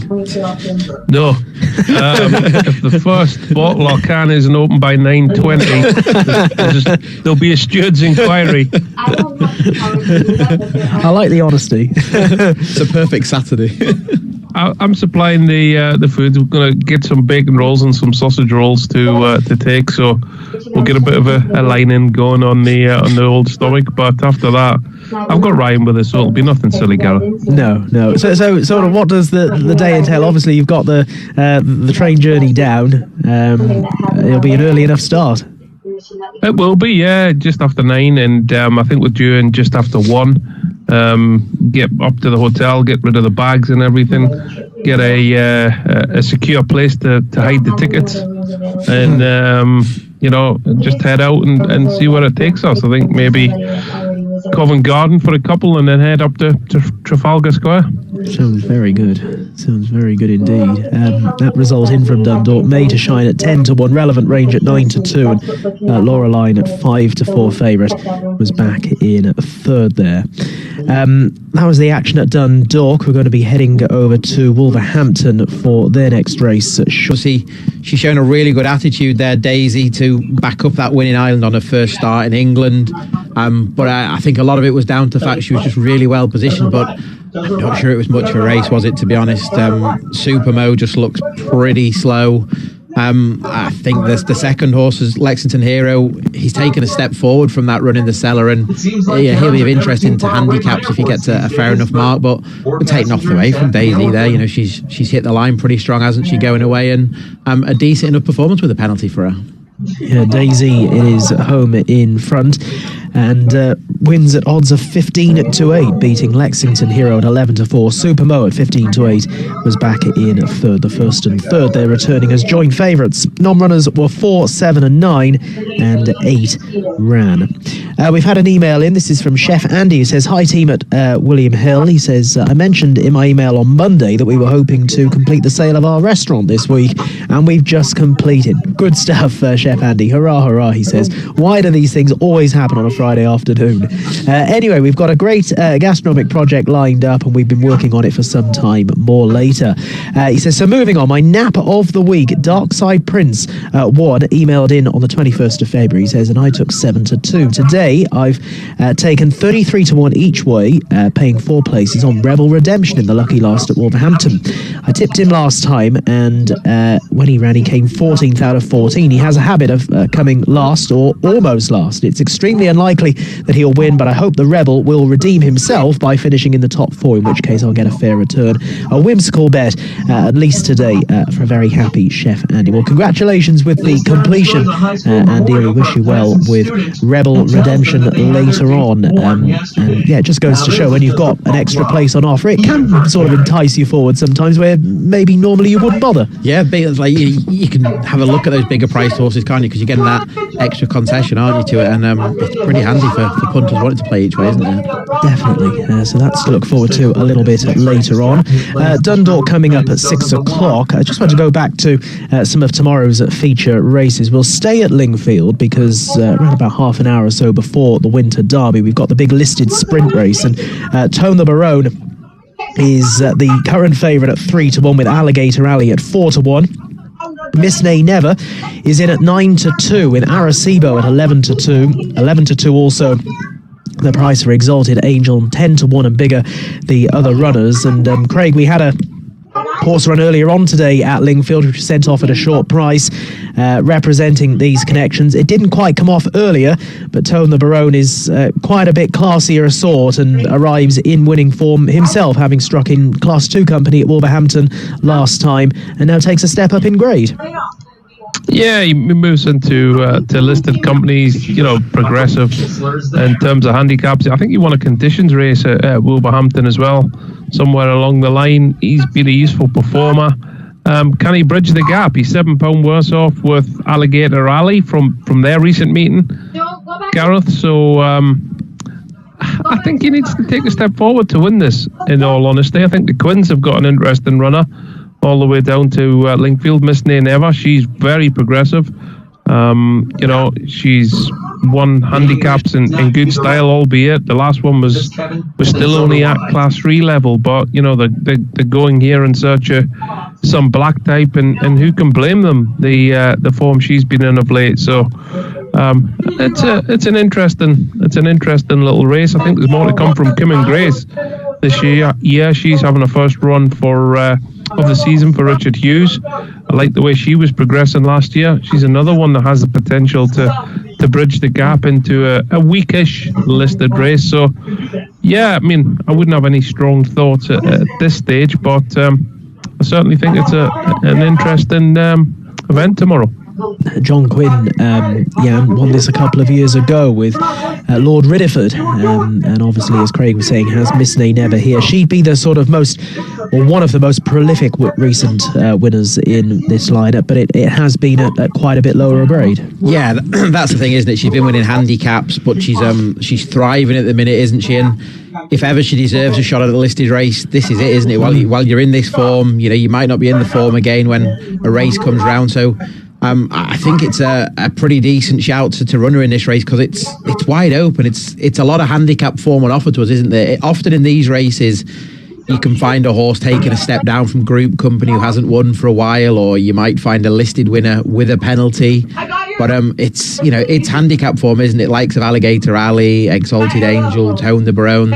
They've all been running well and winning in handicaps, same as Miss Nay Never, but she's a horse on an upward curve, isn't it? It's not a race similar to Greg I have a real strong opinion on, but if I was forced to play a horse in the race, it would be Miss Nay Never, just because the fact she's thriving. Obviously, we all know what the Quins did with Highfield Princess, she progressed through the handicapped company into listed race, didn't she, on the all-weather, and then did what she did on turf. And Tone the Brown, the conditions race he actually won at Wolverhampton. I'm sure the horse he beat that day was Highfield Princess as well. Oh, is it right? Just for a link into it, yeah, I'm sure it was. But yeah, it'd be miss nay never for me, because I just think she's a horse that's absolutely thriving at the minute, and she deserves a chance up in grade in a race like this. And I don't think it's the strongest race, to be honest. I'm just looking at that conditions race here. Highfield Princess was second. Alligator Alley was third. That's in tomorrow again. And last year's winner of the winner from 2 years ago, this race, Lord Ridderford, was out the back that day. Came in sixth and last. So there we are. But so there we are. A little look ahead to tomorrow's listed sprinter over at Lingfield. That race due off at 1:30. It will be live on William Hill Racing Radio. We'll go to Dundalk. After Dundalk, we'll have a little look ahead to some of the feature races at Kenton tomorrow. Really good card there, of course, featuring the Adonis Juvenile Hurdle, the Pendle Novices Chase, and of course the Coral Trophy Handicap Chase, which of course used to be the Racing Post Chase. And they've got the Dovecote Novices Hurdle as well. So a few races of interest there for us to have a little look at. But prior to that, as I say, we're heading on over to Dundalk, where runners are now going to post ahead of the 6 o'clock race. And the favourite for this one, as runners make their way on down, is Circles, who's in at 18-5, with Sondheim at 5-1, Selective Power 7-1, Well Suited at 15-2. So Unique at 8-1, Indiana Grey at 9-1, Royal Tribute at 10s with Bronze River. The River Runs Deep at 11-1, Storm Eric at 18-1, and it's 33-1 and upwards. The other runners. Now the non-runners, number 12 Marky Vix, 16 Sadikar, and 17 Plankton. They don't go. And as they head to post, Craig, this looked to have a fairly wide open approach to it. Yeah, some informed horses taking each other on here. Circles, you just had to be impressed with that win on a most recent start. You'd drawn low, attacked up the inside, but she quickened really impressively, Gareth. And the handicapper didn't miss it either. He's put her up £9 for that success, but she's comes here in good heart. Sondheim is the pick here for me. He travelled like a horse that was back on song last time, did enough on the front end. He doesn't usually do a great deal in front anyway, but I think he's still going to be ahead of his mark. He's only gone up £6. He's had 3 months off since that win, but that shouldn't hold him back. I think he's the one to be with. You've got Well Suited and Indiana Grey that are very well matched. Both came across towards the stands rail when taking each other on. I think they're in a slightly better race tonight than that most recent start. There's money for Selective Power, who's better off at the weights to turn around that form with Circles, which I find interesting here. A horse that runs the track well as well. So there's plenty to look at and plenty to recommend, but I'll just go each way with Sondheim, who was impressive the way he travelled through the race when winning last time. Sondheim then for Craig, and currently in at 9-2 as runners arrive down at the start. Circles, the other one arriving in recent winning form. Jan, and as Craig alluded to, was quite impressive 23 days ago. Yeah, she was really impressive, wasn't she? She's been running pretty well all winter round Dundalk, and she deserved to get ahead in front, but that was a massive step forward, and she won by 4 lengths, and it could have been further. And track position again, she was more the inside, but like Craig touched on, the handicapper has given her a bit of a walloping with £9. It's probably fair enough, because £9 I don't think would have stopped her that day, but will she back it up? She's been pretty consistent, but I think this is a race where you could make a case for quite a few in it, to be honest. Sondheim, I preferred him over Circles in this, along with Craig. I thought he'd a strong chance, but I'm going to take a bit of a chance with Selective Power. Stall 16, it's not ideal, but it's not the worst, because as we all see, they tend to race towards the stand side, don't they? I think the head, they wore the blinkers last time. I think if they work this time again, he's better off at the weights. He's a horse that runs the track pretty well, been a course and distance winner. He's a well-related horse. He's a half-brother to, I think, Slade Power of the the lineups. Obviously, they know really well now.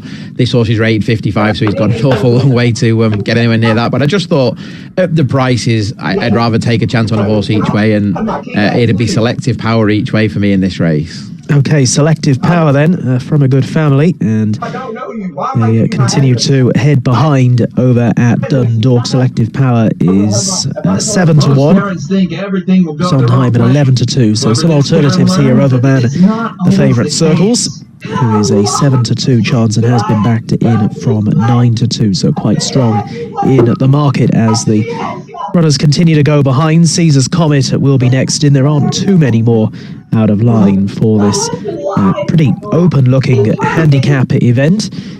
And shortly we'll head on over and join the call. So Circles and Sondheim both arriving in winning form. Selective Power stall 16, Jan, but as you said earlier, it's probably not it's not as bad as it sounds necessarily. No, a couple of years ago you'd have probably drawn a line through just because of that stall, but the way the racing unfolds at Dundalk these days, a wide stall isn't really a negative there. I'd sometimes take a wider stall over an inside stall, but obviously from an inside stall, if you want to go forward, it's ideal because you can get a good pitch and you can move across. But I wouldn't. A wide stall wouldn't put me off anything at Dundalk these days. Okay, so we've got one on each side of the track to go out here because Sondheim's coming out of 2, and we're down to the final 1 or 2 to go forward. Indiana Grey heading in. Another horse who's arriving in good form, and we'll go live to the track and join them for the 6 o'clock event. Indiana Grey. That's them in line. And they're off. 7 furlongs to go in the book online at DundalkStadium.com handicap. Getting well on the inside, the top weight, Sondheim with Boogalore, 2 in front of So Unique and Sinead Shekels, the orange cap. They're followed by Red Symbol alongside Stable Companion Circles. They're followed by Selective Power and Stormatic next with Well Suited, and the river runs deep in Indiana Grey. With the bag, Bronze River, Caesar's Comet, the green cap, along with Royal Tribute. Coming on towards the 4 furlong point, and just shading it, Boogalore with the noseband on the outside of Sondheim, followed by Sinead Shekels, So Unique next with Selective Power and Red Symbol and Circles the Rail, and Well Suited, the river runs deep in Stormatic. Indiana Grey's improved on the inside of Bronze River. In between horses is Caesar's Comet, and the back marker with less than 3 furlongs to go is Royal Tribute. Levelling off for the judge, little between. Sondheim on the right, in the centre is Boogalore, being followed through by Circles, who makes ground in the maroon and white. After them is So Unique with Sinead Shekels. They're spread right across the track. They're from rail to rail here with a furlong and a half to go. And it is Indiana Grey from off the pace with Circles, Stormatic on the outside, being followed by So Unique, Well Suited from last place, Royal Tribute. And it is Stormatic and Keen Mac Redmond from Circles, and Indiana Grey driving finish. Very close. Stormatic and Circles with in between them, Indiana Grey, and then Royal Tribute and Well Suited. See what you're saying, Jan, about them being all over the track, and they were literally, every single bit of that track there was action on it. It looked like Circles. Yeah, it looked like she'd held on, didn't it? That was a decent performance, wasn't it? We said she was up £9 from that win, but she looks like she's backed it up really well, doesn't it? And she's just like we were talking about with Miss Nay Never. She's a filly that's thriving at the minute, isn't she? Absolutely. I say, Craig, it looks like Circles. I don't think it's been confirmed as yet. Storm Eric was doing quite well down the outside, but what were your first impressions? Yeah, I was worried about the post-race thoughts when I seen 15 of them in line with a couple of furlongs to the wrong gallop. But now we're going to pick the best out. The lead. The Splendid One is back to second, but battles on towards the inside. La Conquistadora is a clear third and 1/8 of a mile to go. Levon is trying to put away the Splendid One. It's Levon who's now up by a full length. A 16th to go. Levon now a length and a half clear. Shifting to the outside is the Splendid One who's going to try one final time. Levon, the Splendid One. Levon gets the score. Levon gets the win over the Splendid One. Then La Conquistadora and Snowy Evening in 1 minute 41.91 seconds. Yeah, Levon gets revenge as well over the Splendid One because they met 36 days ago. Levon was 5th, a place behind the Splendid One in 4th, but the tables have been turned tonight. Levon coming out on top. That was Aqueduct 650. Sally, you're the one sitting over here telling me what's suspicious. You're the one acting. The race is hell and dumb as hell. Is it AJ? Yeah. AJ. Liverpool's frustrating season took another turn for the worse against Real Madrid in midweek, and I seriously considered taking them on here. But with Crystal Palace still searching for their first win of 2023, this should represent a good opportunity for Jurgen Klopp's side to get straight back on the horse. I'm with Liverpool to win, and I'll go for them to shade a low-scoring affair. The Reds will be determined to tighten up that leaky defence, and under 2.5 goals has landed in 5 of the last 6 for Palace. I fancy that to happen again here. And I'll go for Darwin Núñez to make the difference. He looks like he's just starting to get into top gear now for Liverpool, and I'll back him to score for the 3rd game running.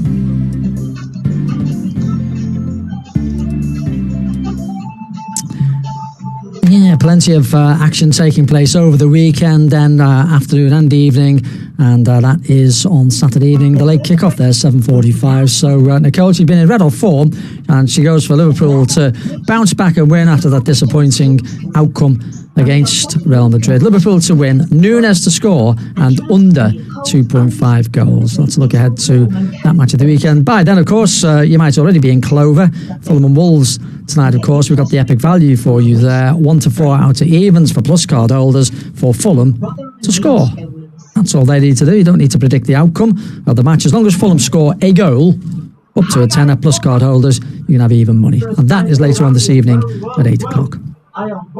Now, we split the screen for you because, as I say, we've got plenty of American horse racing to keep on top of this evening. They are on the way down to the start right now at Laurel Park for their 6:57. Likewise, though, on the way down at Dundalk for the 7 o'clock race over in Ireland. So we can see what's happening there. Quick show for you from Laurel, first of all. Isabella is 11 to 10, unadulterated on 4 to 1, Dulce Chiara 9 to 2, and then 11 to 2 bars. So that's how they bet at Laurel for the 6:57. But we'll take a closer look at what's happening at Dundalk then as they get down to the start for the 7 o'clock race. Numbers 4, 16 and 17 don't go.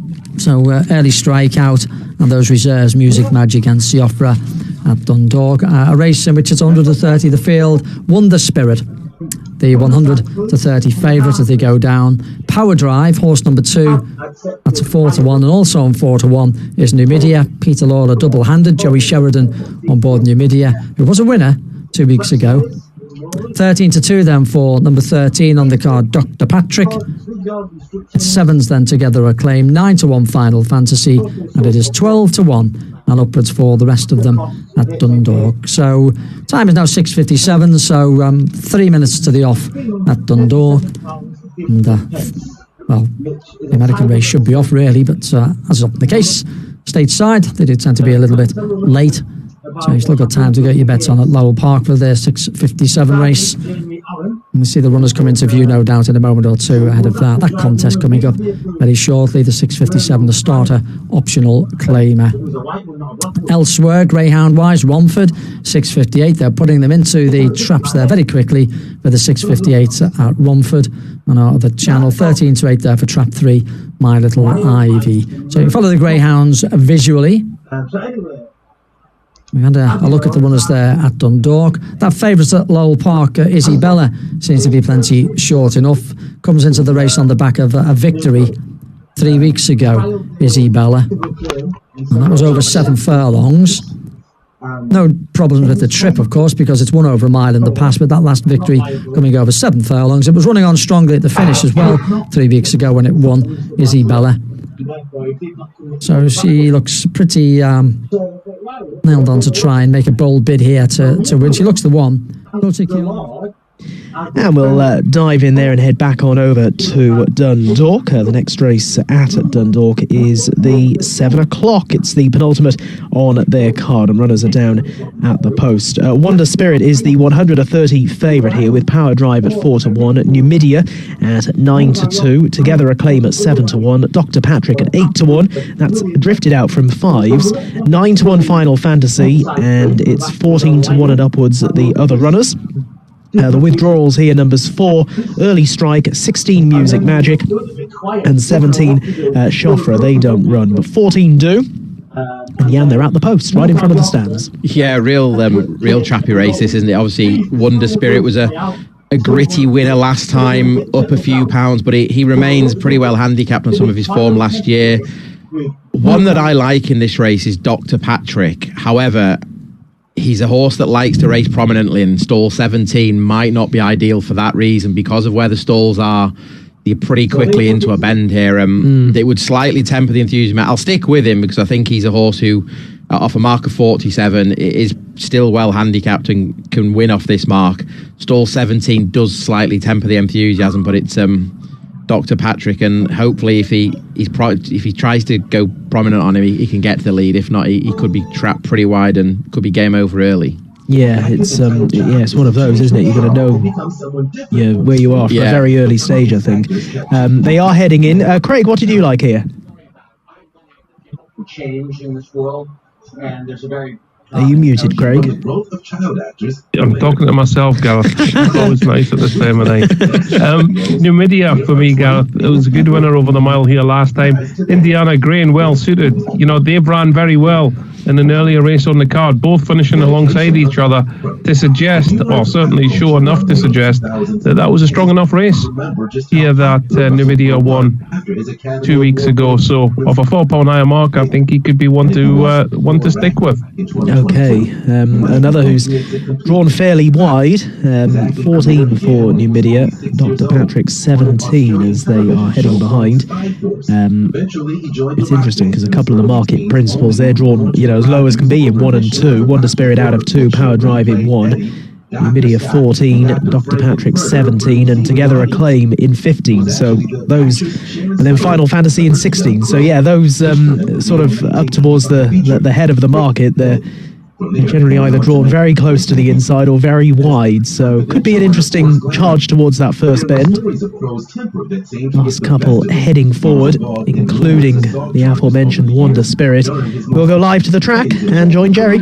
He gained a reputation for being a difficult actor on the set of They're off, coming up to the line the first time in the mile 2.5 furlong Dundalk Stadium Apprentice Handicap. It's Leviosa, joined by Final Fantasy, and working across from an outside berth is Dr. Patrick, and by the rail in the striped colours is Wonder Spirit. They're followed by Together Acclaim and Never Find Another You next. And then comes Power Drive, who's followed by Kushti and DeLuca Chop on the top weight. Wild Shot next. On the outside is Numidia, followed with a little over a mile to go by Shore. Dillinger last but one, and Love Some Dove and the blue cap brings up the rear. Final Fantasy with moving right through the field. Power Drive to go up to be within half a length as these two stretch away from Dr. Patrick. Wonder Spirit and Leviosa next, but Never Find Another You and Together Acclaim and DeLuca Chop and Kushti on the inside. Wild Shot with Numidia and Dillinger. Shore a few lengths in front of the back marker, who is Love Some Dove. The two leaders are stringing out this field. Final Fantasy, Jack Carney, and Power Drive, Kira Flynn. Now a good 8 in front of Dr. Patrick and third Paddy Harnett. Wonder Spirit disputes fourth place with alongside Leviosa, and then Never Find Another You. Dillinger's picked up ground from off the pace, and then Together Acclaim and Kushti. It's Final Fantasy and Power Drive with a commanding advantage, having passed the halfway stage, now 10-12 lengths up on Dillinger, who moves to dispute third with Dr. Patrick. They're 4 furlongs out. Then Wonder Spirit and Leviosa and Together Acclaim next, would Never Find Another You and DeLuca Chop. On the outside is Numidia, and they're followed on the run back for the straight with less than 3 furlongs to go. Wild Shot, and then Short and Kushti. Final Fantasy and Power Drive, have they gone too fast? They're not so far in front of Dr. Patrick. Then Wonder Spirit, Never Find Another You next. On the stand side is Numidia, who's appearing late with Together Acclaim. Racing just outside the final furlong, and not much between Power Drive and Final Fantasy, with coming late on the stand side Numidia, then Together Acclaim. Never Find Another You's next with DeLuca Chop. It's Power Drive from Numidia still coming. Never Find Another You weakening is Final Fantasy. On the far side is DeLuca Chop. It's a 4-way, and DeLuca Chop on the far side for Gerald Leary. In the centre, Never Find Another You with Numidia. Weakening late on was Power Drive. Yeah, it was a dramatic finish over at Dundalk, and DeLuca Chop, right along the inside, has come through with the latest and fastest run of all, Jan, to get up. Yeah, I think we were all looking at Numidia coming up the... I already know I get myself on a device like that, going to sequence. It's the only one in existence, my dear Methd, and you've no idea of its capabilities. It could even transport onto it. Professor, the sea has ended.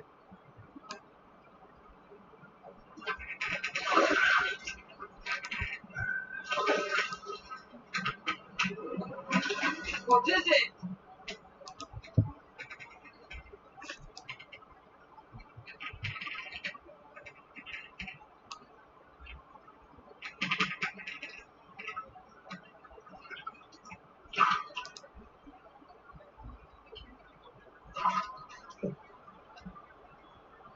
Look, we can't go any further. Looks like some sort of grotto. Keep a straight hand.